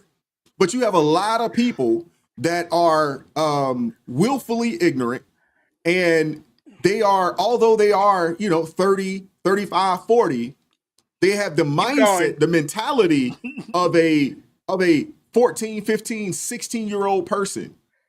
And it's baffling to me, because when you think about what was at stake last year, when you think about this election, and in 2024, you had people still deciding to vote for a candidate based on how much melanin they had, or the gender that they said that they were, even though this group of people wouldn't tell you, you know what I'm saying, the difference between the genders. I mean, it was insane to me. It's crazy. That just goes to show you, how just ignorant and stupid and dumb a lot of people are. But a lot of it, a lot of it is, you have a lot of people that are still stuck in their teenage years, but they're adults. That's I think that's the big thing that we have going on in our country right now. There's two mistakes you're making. Okay, one, you're limiting it. You're saying teenage years. No. You got to go a lot younger than that. Even younger? Okay? Yes, even freaking younger. Okay, there's a reason why there was a show. Are you smarter than a fifth grader? Okay, and most people aren't. Okay? Yeah, you're right. This. They write the news and report the news at about a 5th to 6th grade level. So you're absolutely right. I'm not going to push back on that. Okay. Now, the other mistake that you made is that age limit needs to be much higher. Okay. If you look at all these protests that they're having now, what's the mean age? Okay. In their 70s and 80s. Yeah, these are older people, 70, man. Yes. Okay. And so stupidity can go very high. You can live really long if you're stupid. Okay. Well, in America, you can. As long as you don't do major stupid things, and then receive the Darwin Award. Okay. But I think that's part of our problem. We made that problem because we started putting stickers on hair dryers not to use in the shower. Okay. We screwed up because that person should be dead. Okay, but no, they're not dead, and they're procreating, and they're making more stupid people. Making more stupid people. Okay, so that's our You're fault. absolutely right. Well, but that's our issue. We have first world problems because we don't have, what do they call it? It used to be survival of the fittest, right? And we had natural selection. We don't have natural selection anymore. Everybody makes it. There was a time when, hey, we're in a drought over here. We got to walk 100 miles to get to, green pastures. Hey, we know we're going to lose some people along the way. The weak are not going to make it. We don't have those issues anymore, man. We don't have those issues anymore. That's why I said Gen X. We were the last feral generation. We were the last ones really that got kicked out of their house. The door got locked. Don't come back until the sun comes down. Yeah. How am I gonna eat was not even a question you could ask. You drank from the hose. You found still water. No, you don't drink from still water because that's contaminated. Yeah. But you found. But we definitely drink from the hose. definitely drink, and from anybody's hose. It didn't matter. You got a hose, it's hot enough, we gonna drink from it. Right, and we faced death. Okay, a lot. We Oh, understood and faced death. Yes, a lot. A lot. So that's why I'm like, our generation, we're indestructible, and that's what we need. We need to bring that back out. We need to bring that monster. That's what I've been doing. By the way, you said I was on a milk carton, and yeah, well, I've been a little busy, and I'm about to show you doing what. But we need to bring that back. We need to bring back the understanding and the teaching of our young men that the job of being a man is to be a monster and control it. Okay? You're a monster to be that protector. You're supposed to be the guy that steps in between the bandit and the woman and the children. Okay? So be prepared for that. Let's stop with the dad bods. Okay, dad bods are not hot. Okay, it's funny you bring that up. It's funny you bring that up. I'm working on my body right now. I'm working on mine too. You know, I see you, man. You over there looking like a young man. Actually, you probably fitter than a lot of these young men. There was a guy on X. There was a guy I ran across on X yesterday, and he's talking this. Oh, there's a civil war coming. This, that, and the third. But he was sweating while he was talking. He was overweight. You know what I'm saying? He was overweight on the heftier side of things. I'm like, all I gotta do to get away from you is go upstairs. That's it. I'm like, you warning people about a civil war? I'm like, most of y'all ain't in shape to do nothing. Are you kidding? And the most ones of y'all that don't can't have run guns a mile. are threatening the ones with guns. Exactly. Like, come on now. So y'all anti-gun, anti the gym. You can't run a mile. You can't walk a mile. You talking about a civil war, man? Stop it. Wait. And you can't read script. You can't read cursive. We can write all of our plans in cursive. In cursive. Y'all couldn't decipher it. Absolutely. Absolutely. Come on now. Oh, man, I don't feel threatened at all. Okay. Not at all. I really don't. Not at all. When I saw that, I was like, he ain't doing nothing. He ain't doing nothing. And the crazy thing is, man, when you think about, especially when you think about the young people, and it is sad, we're laughing about it. It is sad though, because we have a lot of young people, it is a national security situation when you got young people that they can't pass the physical fitness test to join the military.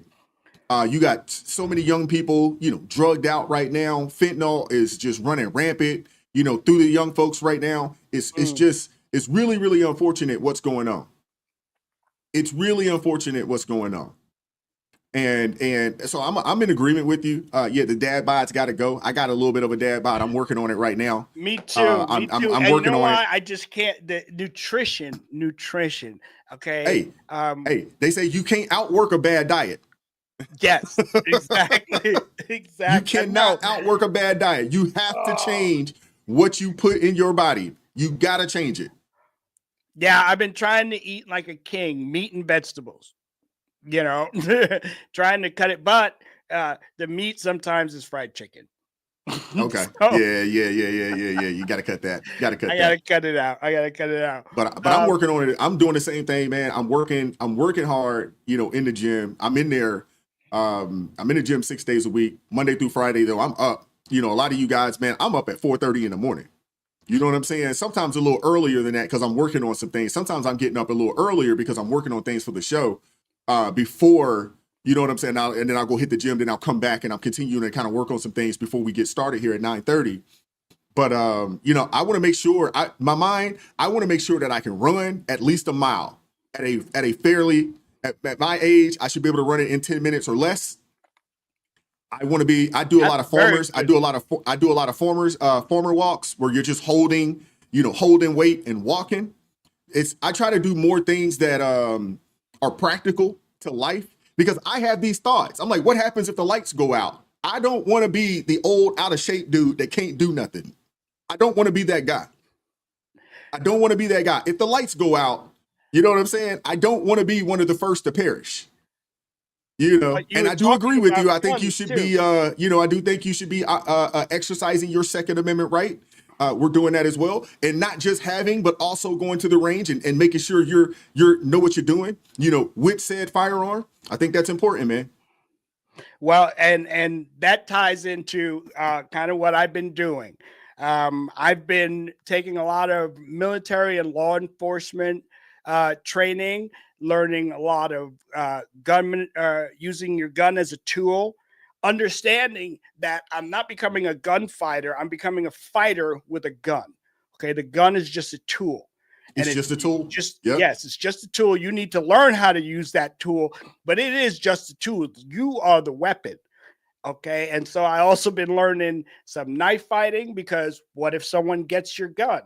Okay, that's why I'm really against open carry. Because that's just telling someone exactly where your weapon is, how to access it. If you don't have it secure, if your retention is not good enough, it still shouldn't be tight so that you can't pull it, but somebody else can pull it. Okay, if you don't have the experience, I've been training in weapons retention. Okay, grappling with weapons, knives, guns, things like that. Now, I've taken it to the extreme for a reason. What I've been doing is I'm going to turn myself into an action hero. Okay, I'm going to turn myself into a movie action hero, use my experience and my learning and my green screen to put myself in some dangerous situations. But the average person should at least take some defensive courses, learn how to manipulate your gun, how to, one, put it on target. Okay, if you're going to be firing a gun and you don't know how to put it on target and not hit innocent bystanders, okay, and it's amazing how people can miss a target that's 7 yards away, and literally my wife couldn't hit the target at 7 yards away. That's So why you I've just had got to train her. Just give her a shotgun. Wait, before that, I gave her one of those less lethal pepper guns. Okay. I like those. I thought about getting one of them. They're not too crazy expensive, but they'll get the job done. Exactly. And if you've had pepper spray before, it'll stop somebody. Well, I also think too, like if the lights go out, there are a couple of things I think you need to have. You know what I'm saying? You need to have some of those water filter tubes. I think those are important. Stocking up on batteries. I think that's important. Making sure you're battery stocked up. Making sure you have flashlights and generator. Yeah. Flashlights. I like the solar power generator. I like that idea. I bought this book right here, this SAS survival handbook, just in case. It's got all kinds of things that you can jump off into. And hey, you don't have to memorize it. I got the book. Just read it like, oh, I need to do this. Okay. Read and follow the instructions. You know, I bought that. So my mind, you know, with everything, especially last year, the way everything, I was like, man, they might just turn the lights off on purpose. You know what I'm saying? You just never know. You just never know. I would rather be prepared and never have to use the skills than not have the skills, you know what I'm saying, and be unprepared if something goes down. I'm just saying. People think that they think to themselves, and it's really delusional. They think to themselves, well, I will rise to the occasion. You ain't seen me when I'm mad. Yeah, no, I don't care how mad you are. But when you're mad, you're not thinking clearly. You don't want to be mad. When you're mad, you're not thinking clearly. Oh no, but that's what they think. Okay, when the guys get into a fight, they think, oh, well, man, you ain't. I black out, man. I enraged like you Hulk out. Yeah, okay, but you know what? I know that's a good way to get knocked out. You hard, exactly. I know I can knock your ass out. You're gonna be staring at the ceiling, my friend. Okay, you keep talking. That's the other thing that I started incorporating. I started incorporating boxing. You know, work with a trainer 2 days a week. Boxing, not learning. You know, I've learned to fight both orthodox and southpaw, so I can switch stance. I can go both ways. I'm just as strong with the right as I am with the left jab. You know, so my mind, I'm one of those kind of people. I'm like you. My mind is like, okay, if something goes crazy, they cut the lights out, I'm gonna be able to handle business. We're gonna be straight. We're gonna be straight over here. We're gonna be able to handle business. Put it this way, I can lock down my neighborhood and create a kill zone. I understand and know how to set up an ambush. I know. And I actually learned some IED, and we called it the knitting class. We learned about Okay. IED. Yeah. Keep that. Keep that to yourself. Keep that to yourself. knitting. It was about knitting. But yeah, only those things you can utilize. End of world. Okay, the end of things. It hits the fan type scenario. However, honestly, you can be anywhere and be in that situation. Like, what was it, the laundromat? Okay, Yeah. you can be anywhere doing Anywhere. anything on your phone. People are oblivious. Okay, 99 point whatever odd percent are oblivious. They're happy and oblivious.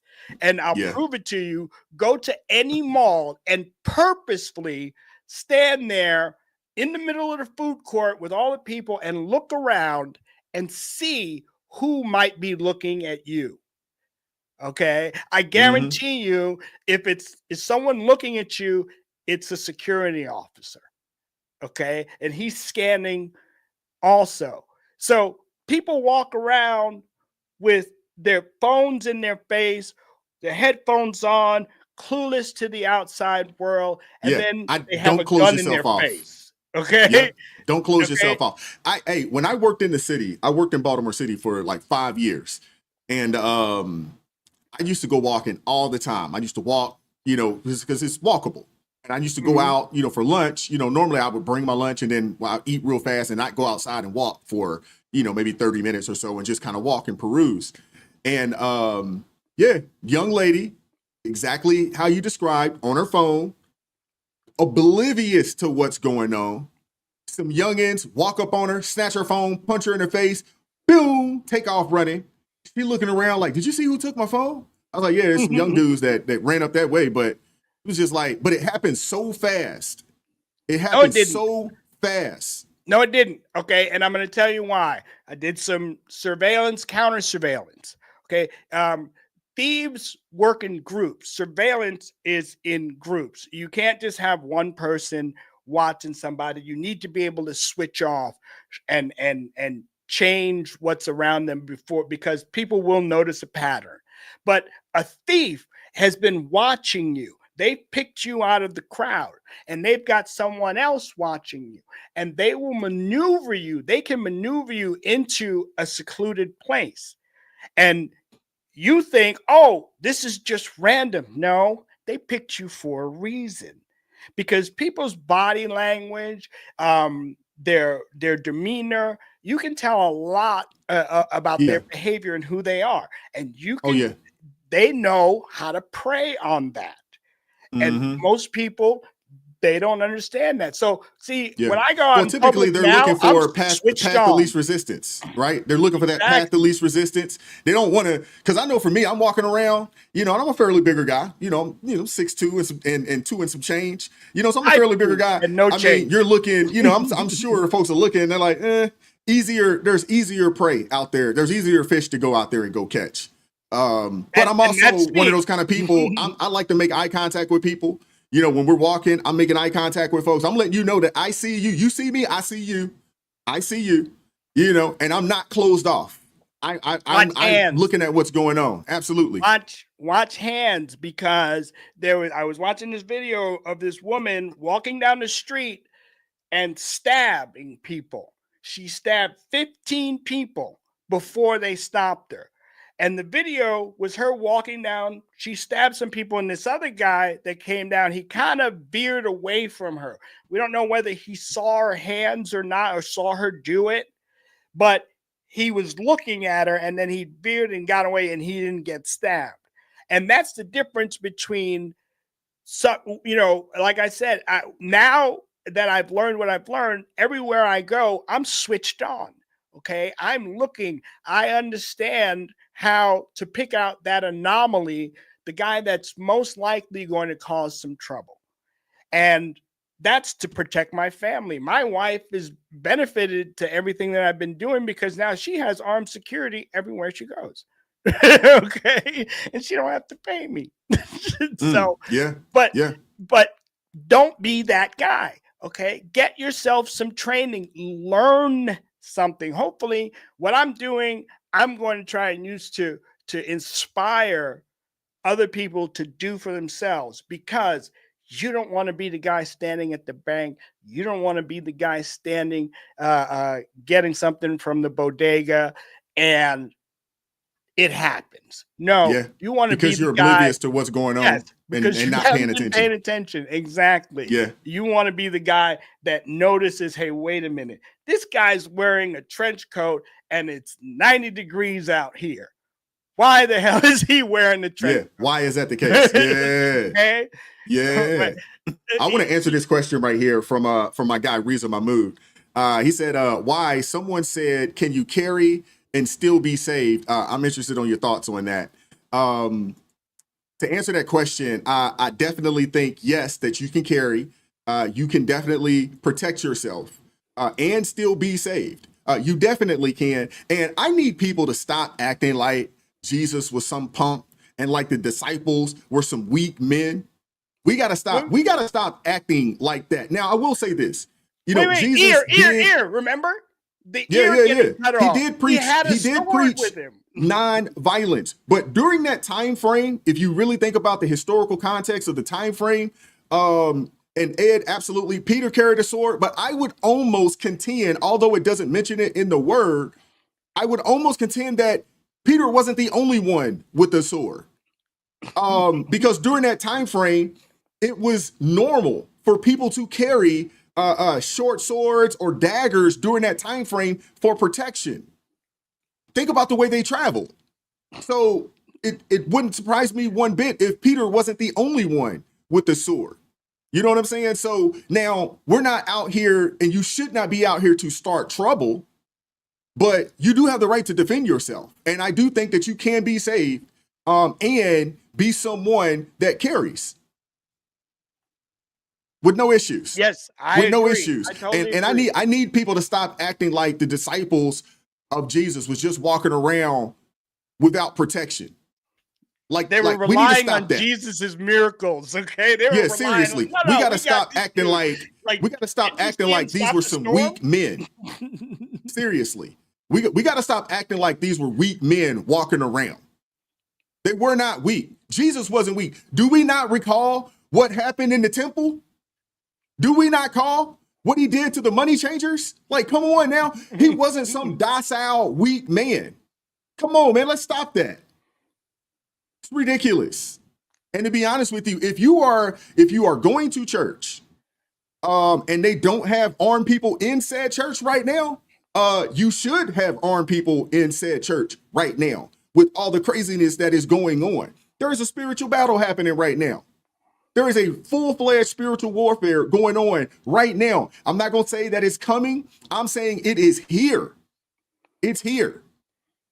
Come on now.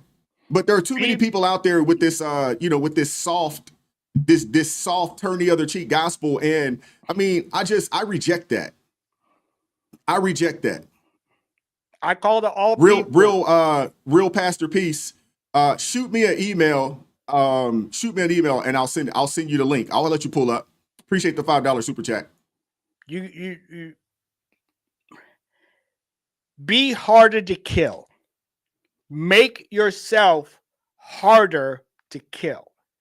Okay. I just say when I want to be in that position that when trouble, I don't go looking for trouble, but when trouble comes looking for me, I want trouble to find trouble. Okay. I want trouble to be like, oh, I don't want to deal with that. Well, I look at it like this. If I can walk away, if I can remove myself from the trouble, that's my first step, is to remove myself if I can. In order for me to be in a situation where I really feel like I got to defend myself, that's got to be a last ditch effort. My back is against the wall, and that is the only option that I have. You have but your family if I can remove myself, I want to get out of there. I want to remove myself, if I can. But I also feel like it if it's got to be you or me, it's got to be you. Well, the difference, yes, I learned, in active shooter. Hold up 1 second. Hold up 1 second.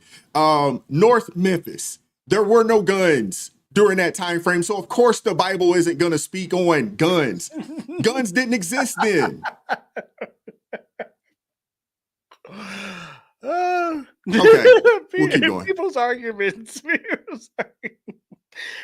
arguments is just like whatever pops into their head, whatever idiotic thing pops into their head just comes flying out their mouth. It's like, did you think about that for a second? Are you listening to yourself? No.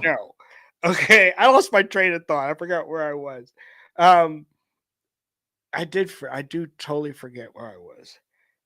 But just to say yeah, in the interdiction, like if you have a gun, okay, the reason why you need to have training is because you need to know what to do in that situation. Okay, you need to understand that not everything is what it seems, and also if you go running in with your gun, do you know how to identify really who the bad guy is, or a plainclothes cop, or a security guard, or another civilian who already has the situation maybe under control? You come in and you see a guy pointing a gun, you don't want to just start shooting. Okay. And then the other situation, like you said, think about it. There are situations like hostage situations where the person hasn't shown intent to kill, but he is going to hold that person hostage. Get your behind out of there. Okay. You don't know anything about that. You let the police handle that. They're the ones that are trained for it. But now, if you're in an active shooter situation and you're sitting there with your family in the food court, like Eli Dickens here in Indianapolis a few years ago at the Greenwood Mall. I was going to get pizza that night and saw all the cops flying by. Okay. Guy goes into the mall in the food court, comes out of the bathroom, starts shooting. He shot 3 people. Eli Dickens was 40 yards away with his girlfriend and the family, and he recognized the situation. He shielded his family while he drew his gun and started on the target. One-handed, he started shooting the first couple of shots. He hit this guy 8 out of 10 shots from 40 yards away. Actually, the first couple of shots were at 40 yards, and he advanced like he should on his subsequent shots. So he closed to about 25 yards by the time the guy dropped. Now, this boy actually had no training whatsoever, other than his grandfather taught him how to shoot a gun. He didn't have any formal training or anything. God was with him that day.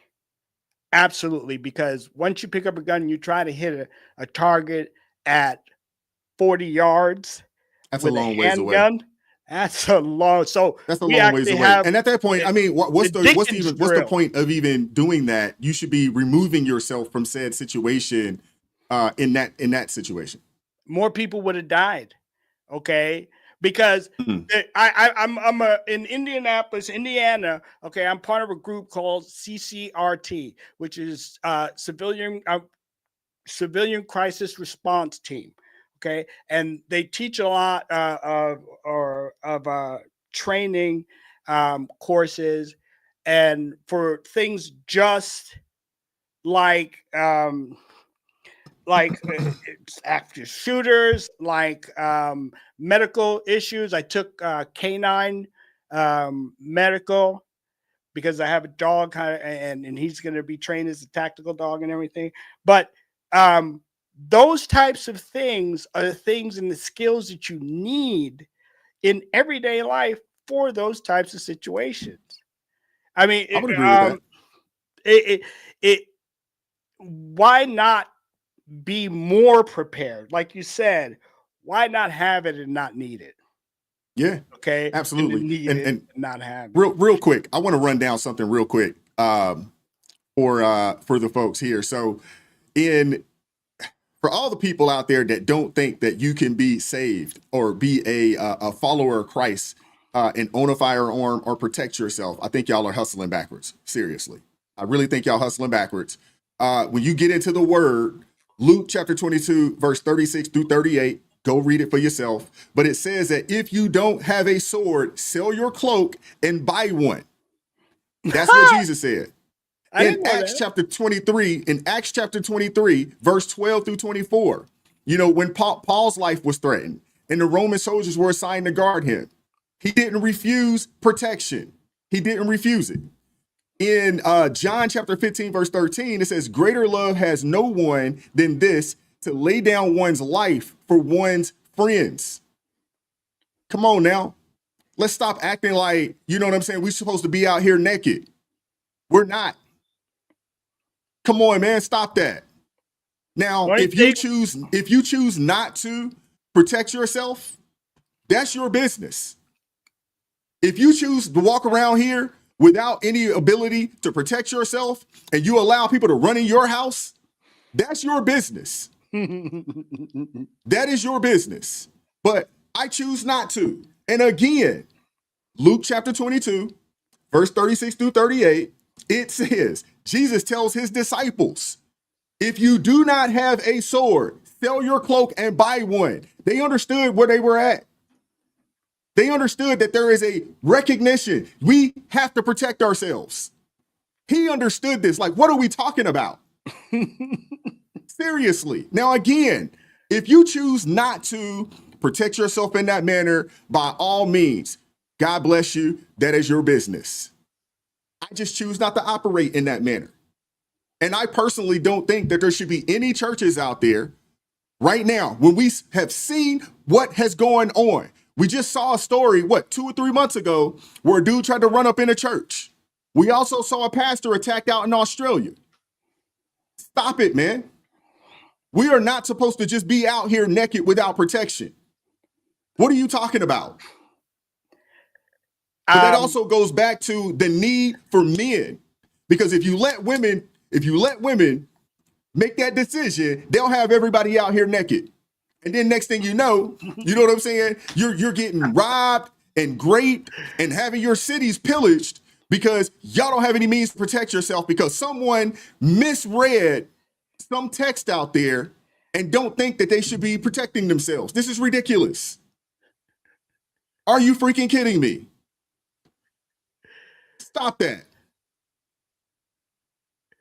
We keep believing Hollywood, okay? Hollywood says that Amazons could take over and yeah, right. They could, and they say, and this is the thing, there is a spiritual warfare going on. Okay, it really always boils down to going against God. And what is God? God is truth. All truth, everything that is truth comes from God. And the very first sin and the father of sin, his first sin was to deny God his glory and say, I can be like the Most High. That is the very first thing. And that's part of that narcissism that he spreads throughout the world, throughout humanity. It's about me and mine, and I can change and do anything because it's me. Yes, God gave you the will, but how you use that will, and understand that once you turn that will away from him and focus it on yourself, well, then you've fallen into that trap.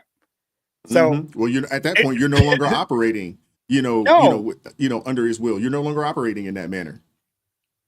Let me read a couple super chats real quick before you keep going. Let me read a couple super chats. Shout out to Pete Walcott with the $5 super chat. Says, if you choose to be a sheep, be a sheep. I choose to be a wolf. You choose to be a sheep. Be a sheep. I choose to be a wolf. Hey, Shout out to you, Pete. I agree with you. I got a responsibility. I got a wife and kids. I got a responsibility to protect my household. No different than any other man out here. You are responsible. You are the protector. You are also the said provider as well. That is your responsibility. And as Denzel said, when the barbarians are at the gate, you don't want to be the one lacking. Come on now. As shout out to said, only a wolf. Shout out to a wolf. Absolutely. Shout out to Pete Walcott with the $2 super chat. Says I'm just outside Nashville. Yeah, blue. Shout out to LJ. Yep. Shout out to LJ with the $2 super chat. Says there is a medication called Cloin. Okay. RX 200 milligrams. I know you've been funny. Shout out to LJ with the $2 super chat. Says it's hard to take obese people seriously. It's clown. That's what it's spelled. Oh, clown. Okay, got you.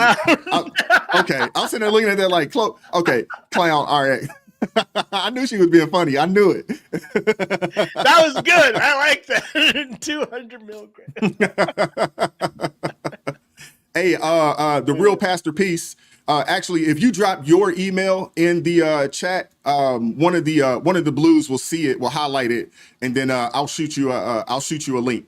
I don't want to put it in the chat because I don't want to open it up for just anybody to just pull up today. I don't want to do that.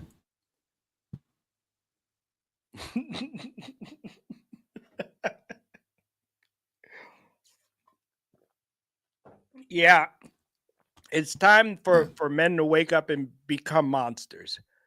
That's the only thing that's going to keep the monsters away. And there's some evil. There are some evil people out here, man. There is a lot of evil. There is a lot of evil out there. There's a whole heck of a lot of it out there. You know, that's what led me to Christ. Okay. Because I was the denier of truth until I had to accept that the truth is there is evil. And if I can recognize that there is evil, then that means I should recognize what is good. And it allowed me to turn to Christ. Now my ears were open and I can listen. And I then listened to the gospel and gave my life to him. And so you really have to at least accept that there is truth in order to understand and to turn to him. But we're dealing with a lot of people, no matter what kind of evidence and man, woman, you said something earlier when you were just talking about the truth. Unfortunately, you have a lot of these people that had that demonic spirit. They're talking about my truth and my truth. No, we just want to hear the truth. That's it. You know what I'm saying? That's it. We don't want to hear your truth. We don't want to hear that. Your truth isn't valid. We don't want to hear it. I have a story that someone told me or I made up. I don't know. You're standing on the roof and someone's going to push you off the roof. And they say you have a choice between a bowling ball and a bungee cord. Okay. But we're going to push you off this roof. And what would you choose? The bungee cord. But then someone comes along and says, no. You don't understand. Choose a bowling ball because, see, I can teach you this chant. And if you chant the chant, when they push you off and you're holding a bowling ball, you're just going to float to the next building. And they sound very compelling. But the evidence and what you know tells you, no, I'm going to choose the bungee cord. But you know that we have a lot of people who will choose the bowling ball. And truth is, what's going to happen anyway? No matter which one you choose, you're going down at terminal velocity and there's going to be a sudden stop. Okay. And that's what's going to kill you. And whether you're holding the bowling ball or tethered to the bungee cord, you're going down. So choose the thing that has it's going to give you some security because you're going to die. No one gets out alive.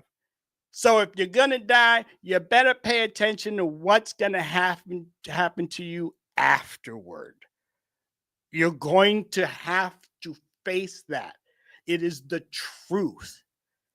And so many people are running away from that thinking, well, I don't have to account for anything that I do because it's about me. Understanding just the principle of your life choices need to be based on the truth is phenomenal. And once turning to Christ, he's changed everything about me, my perspective, worldview, and even understanding the Bible. I used to read the Bible before and didn't understand it until Christ came into my life and I received the Holy Spirit. And he opens your eyes to understand what God is saying, that what you mean by in the beginning. A lot of people saying that and don't really understand in the beginning of what? Everything. Everything had a beginning. It wasn't some revolving universe that's been out there forever. No. It started somewhere. And you have to acknowledge that it started and it didn't come out of nothing.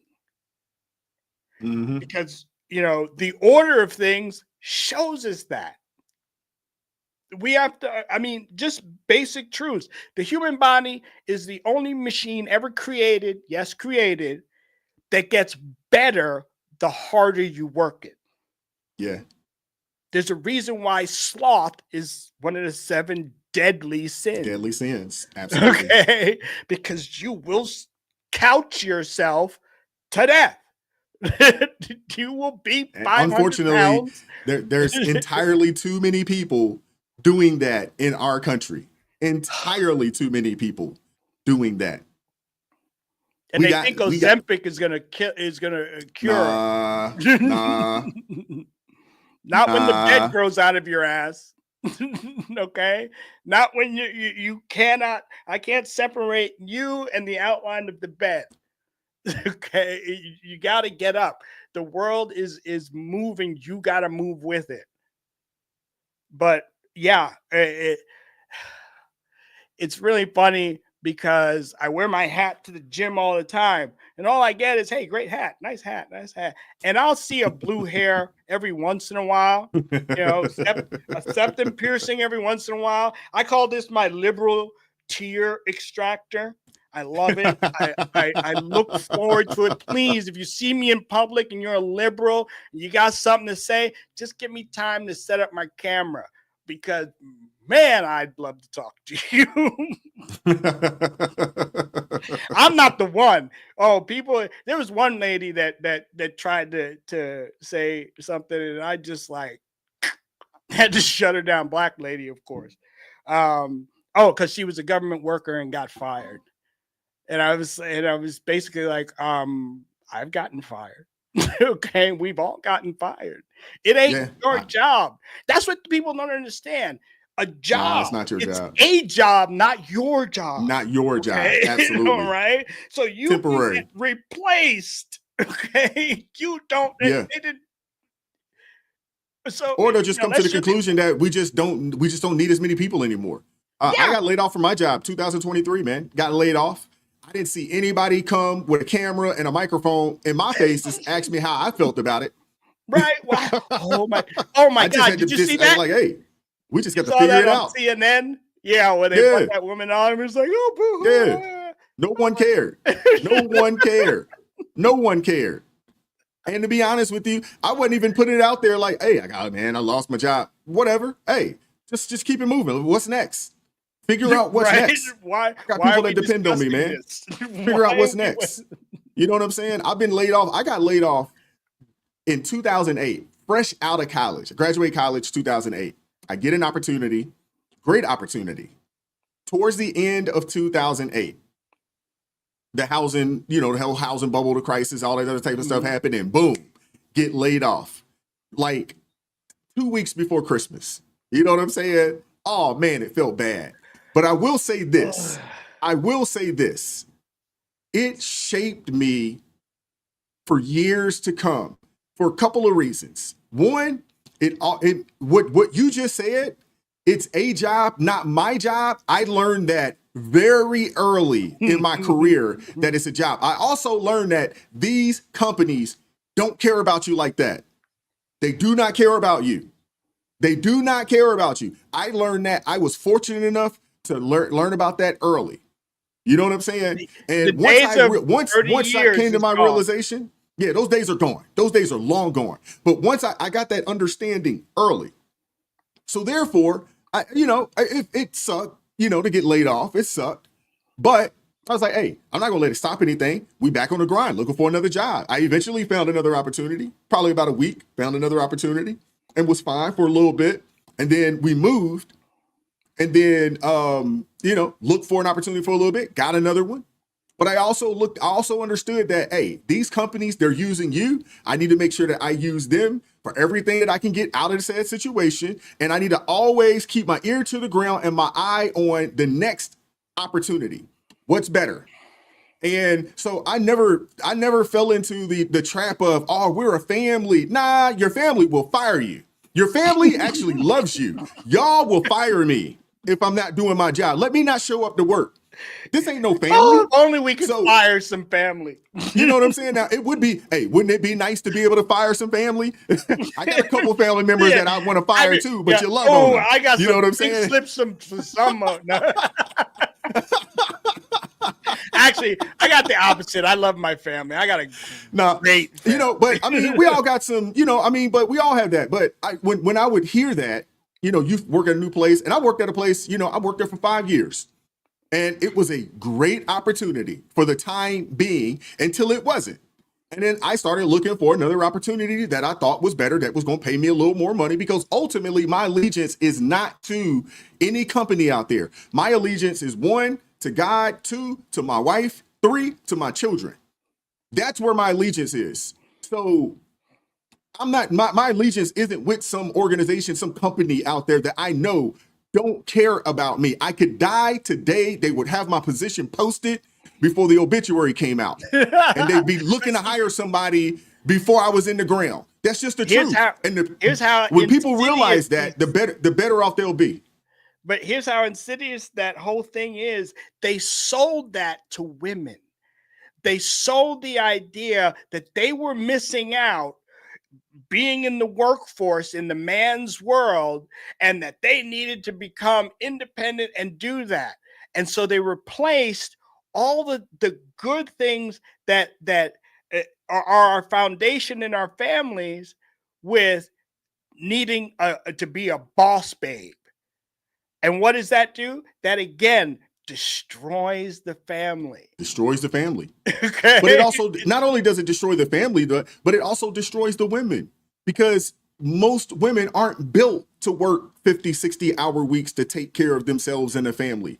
They're not built for it. And that's why right now you have a lot of women suffering from anxiety, suffering from other mental health issues. They're taking all types of Xanax and all the types of medications and things of that nature, because God gave us broad shoulders, you know what I'm saying, to handle the load. He gave us that to handle the load of this. Most don't handle that type of stress. Okay? Exactly. They don't handle the stress. They don't handle the pressure well. You know what I'm saying? They just don't. They don't handle it well.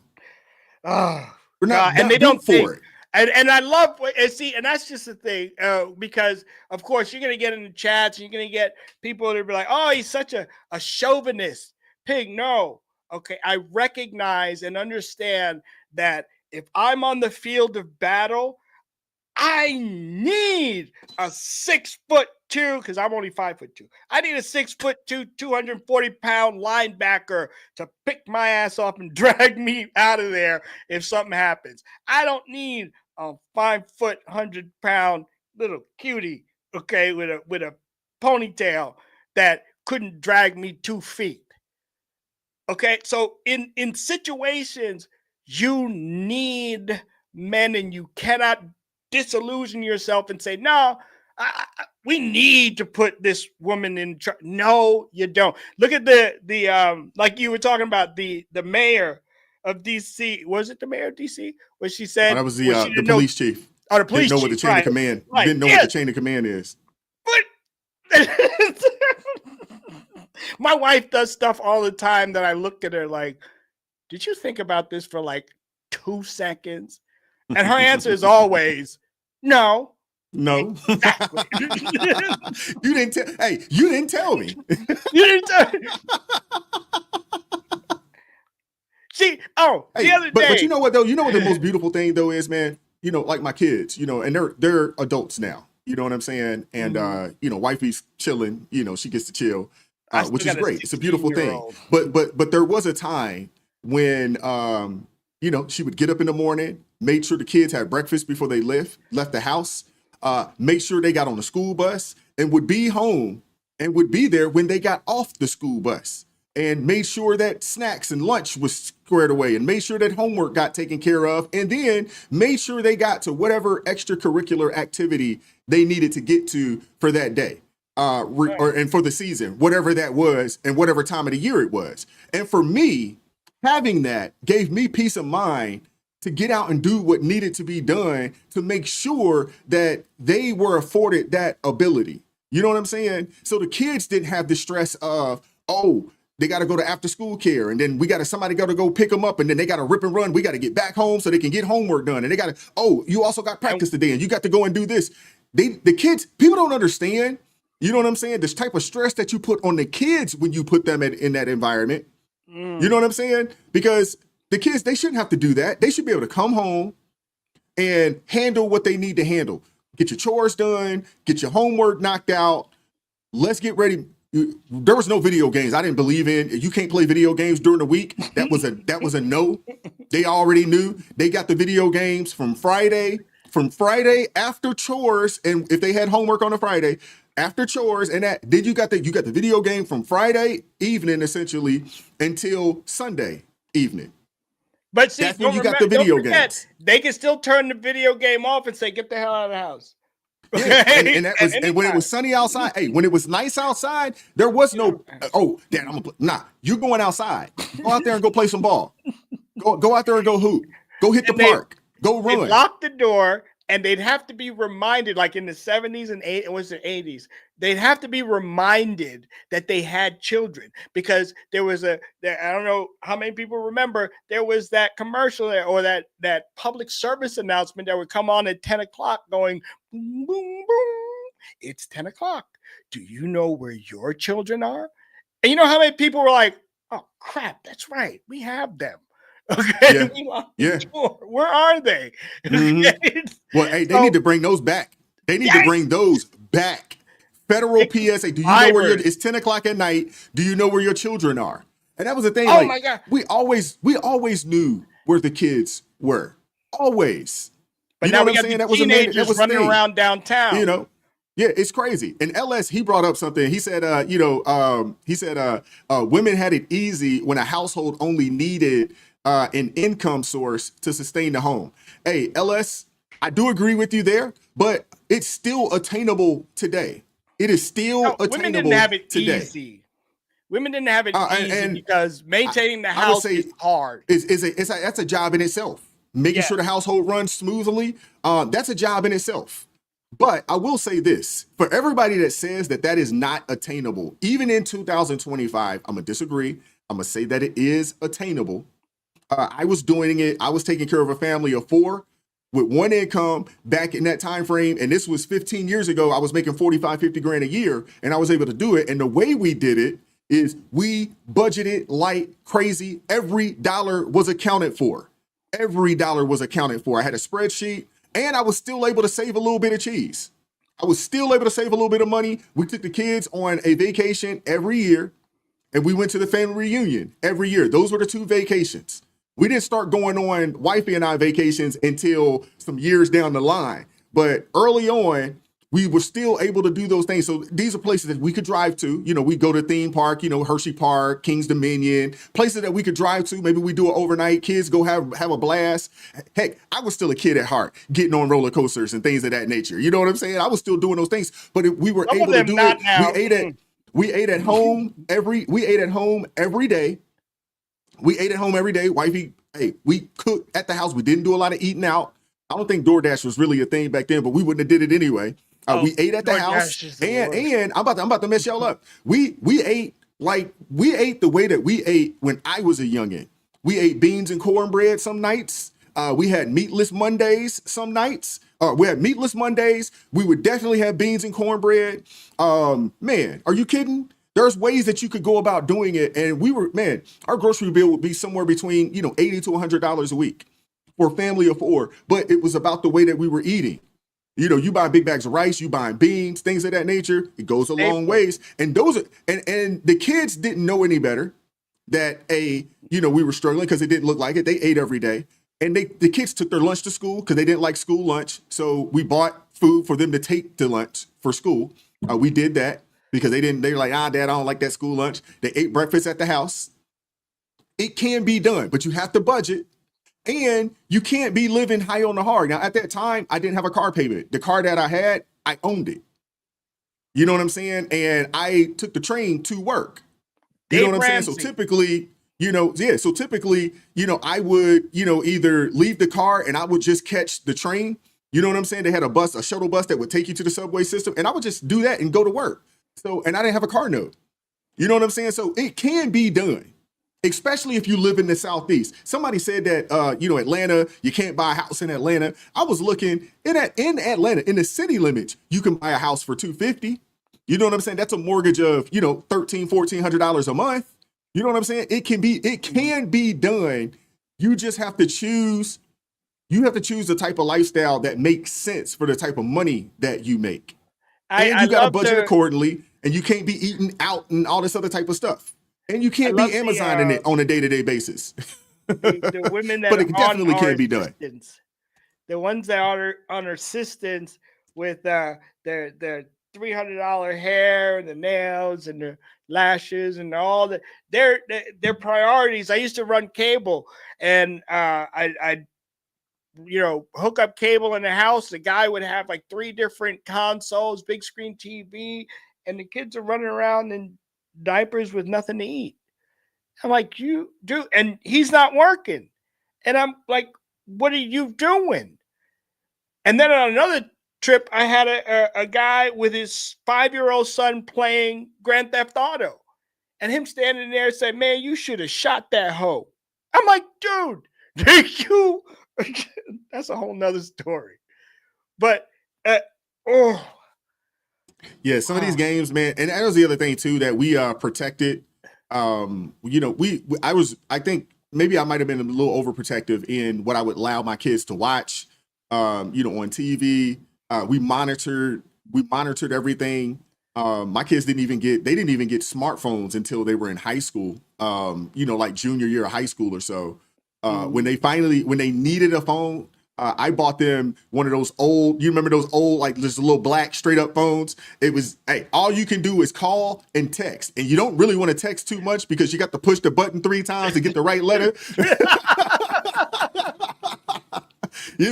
Hey, the only reason for the phone is for you to call me to pick you up from school, after practice or whatever the case may be. That was it. Other than that, nah, I'm not paying for, and I'm not even going to tell you your phone number, so you can't give it out. Yeah, so we're not even doing all of that.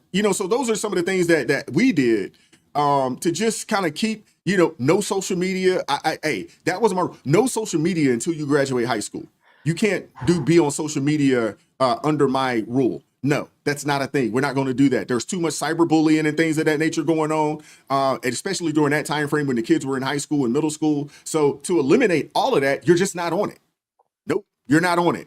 So those are things that I did, to protect the children. And fortunately, I think they grew up, and they're doing pretty well. They're respectful, they're mannerable.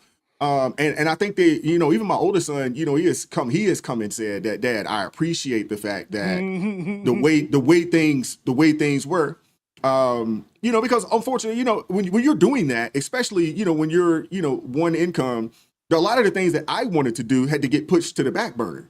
A lot of the things that I wanted to purchase for myself had to, you Because can't. you name the can't do children it. motorcycle, boat, vacation. These are my kids. Yeah, exactly. Now, as they got older, and as I got, further along in my career, I started making a little more money, but I still had a mindset going back to 2008 of this could go away. So I always had it in my mind, make sure you have that emergency fund, make sure you have some bread stacked up, because these companies, they don't care about you. They will lay you off. They will fire you to save $1.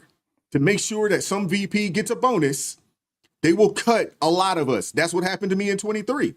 They let go, they let go like 15% of our staff, which was a lot of people during that time frame. But for me, I wasn't stressing. One, because I could kind of see the writing on the wall, like, okay, these layoffs are going to happen, because I had seen some of the other bigger tech companies. I was working for a larger tech company at the time, but I had seen other tech companies already do the layoffs. The Googles, the Metas of the world, they had already started.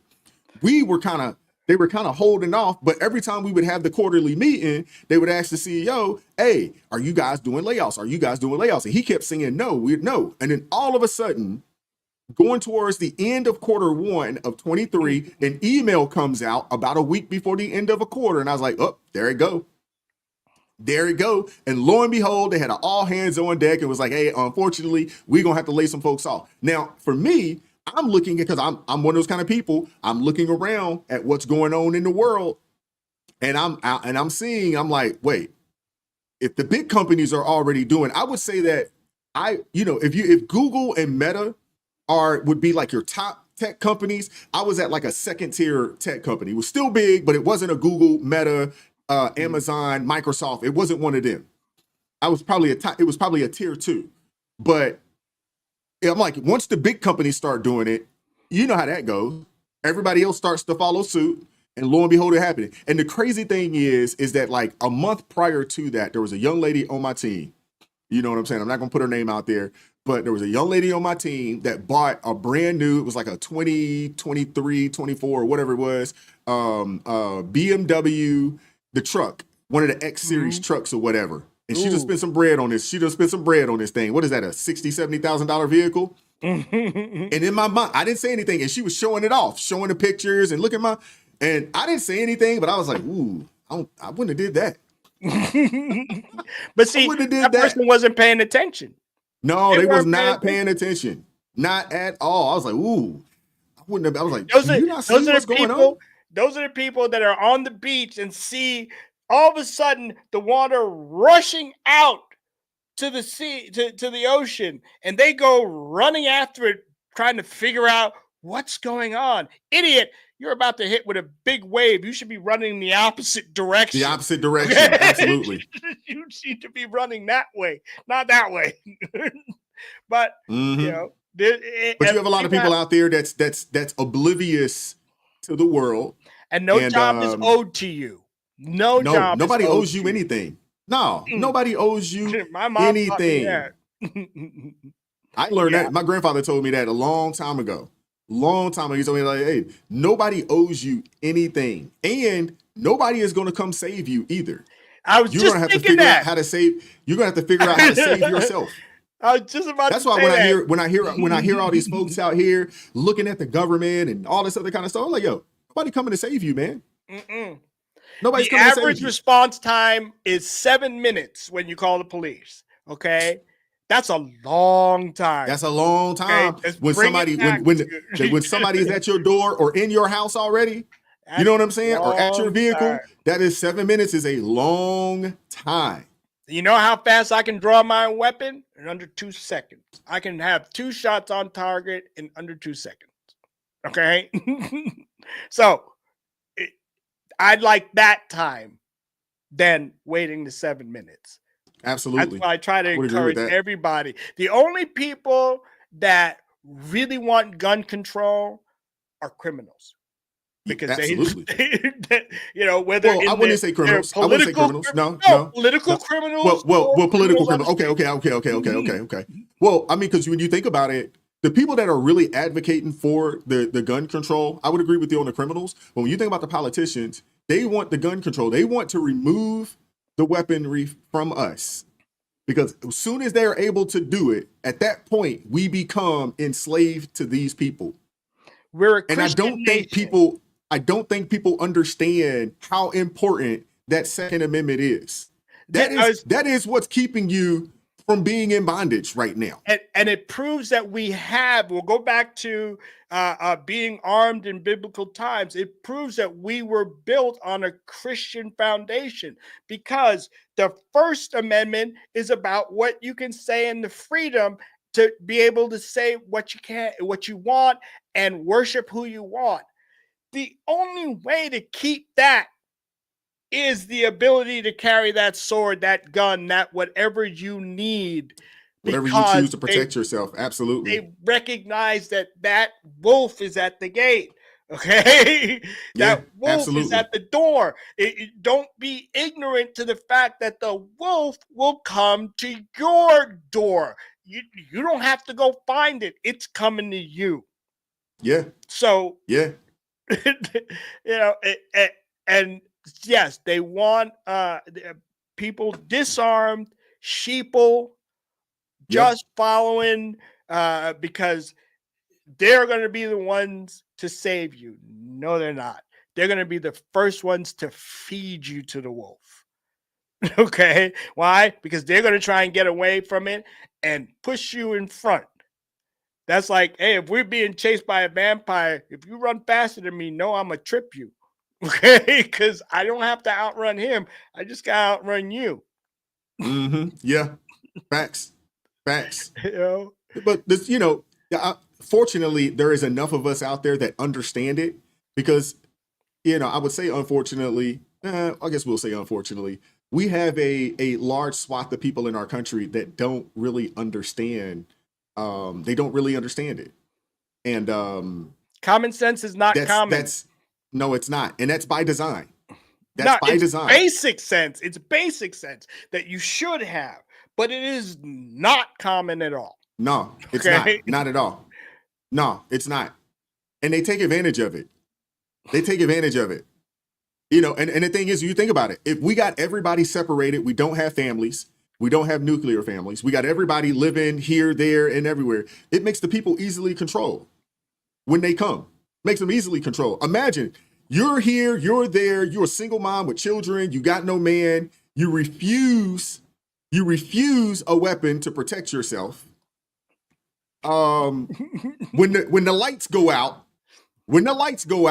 you're food. At that point, you become prey. You are prey. Oh my gosh, that's right. You are food at that point. Oh wow. So they're just cattle. They're creating cattle. That's exactly what they're creating.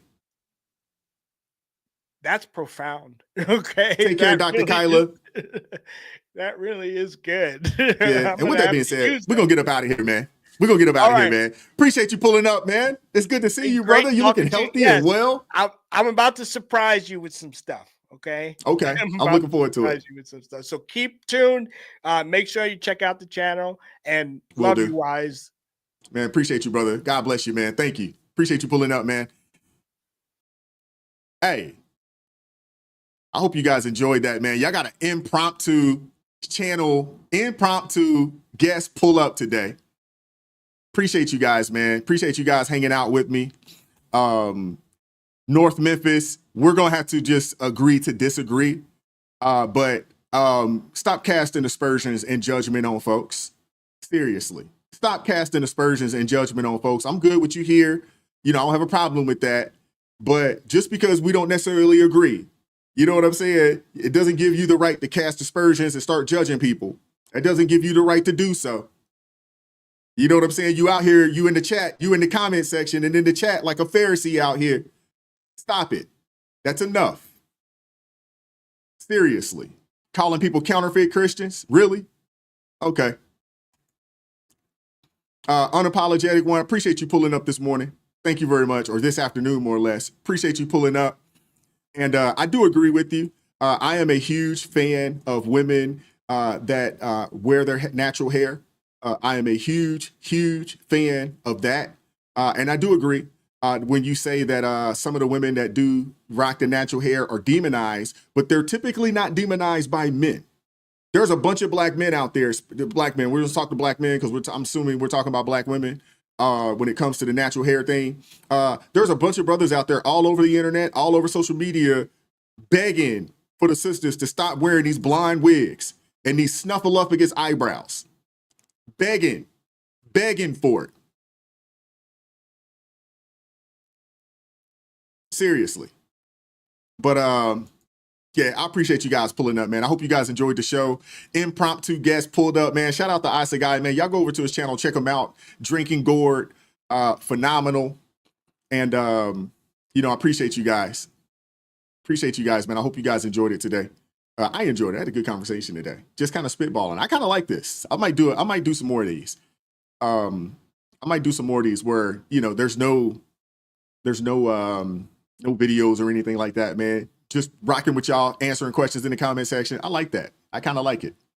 We just did an hour and 50 minutes of that alone. Pretty dope. Pretty dope.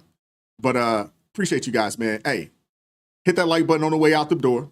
Shout out to everybody that supported the channel via super chat, super thanks. Thank you very much. Everybody that is part of the ARP family, that gift the ARP family membership. Appreciate that. Thank you guys very much. Appreciate you guys. Unapologetic says, my natural hair locks and I'm not going back to weave. I appreciate that. That's dope. That is dope. Now, if you could get more of the sisters out there, you know, on that, they don't necessarily have to lock it up, but there are ways to go about, you know, and keeping that natural head of hair showcased. There's plenty of brothers out there that would prefer that. Seriously. Plenty of it. And I'm almost for certain that the wigs and all this other kind of stuff, yeah, Angela said, great show, even with the Pharisee. I know, I'm just saying, you know, I'm just calling it as I see it. You know, I'm just calling it as I see it, you know. But I appreciate you guys, man. Hey, keep God first, stay prayed up. We'll catch up with you guys tomorrow, Lord willing, 9:30 a.m. Eastern Standard Time for ARP in the morning. It's Thursday. And then y'all know come Friday, Lord willing, we'll get to it. We got a nice panel show. We're going to talk about a plethora of topics. Y'all know what time it is. It's going to go 2 to 3 hours. You can count on it. But I appreciate you guys pulling up and hanging out with me today. Keep God first, stay prayed up. We'll catch up with you all next time. Y'all take care, man. God bless you all. Peace.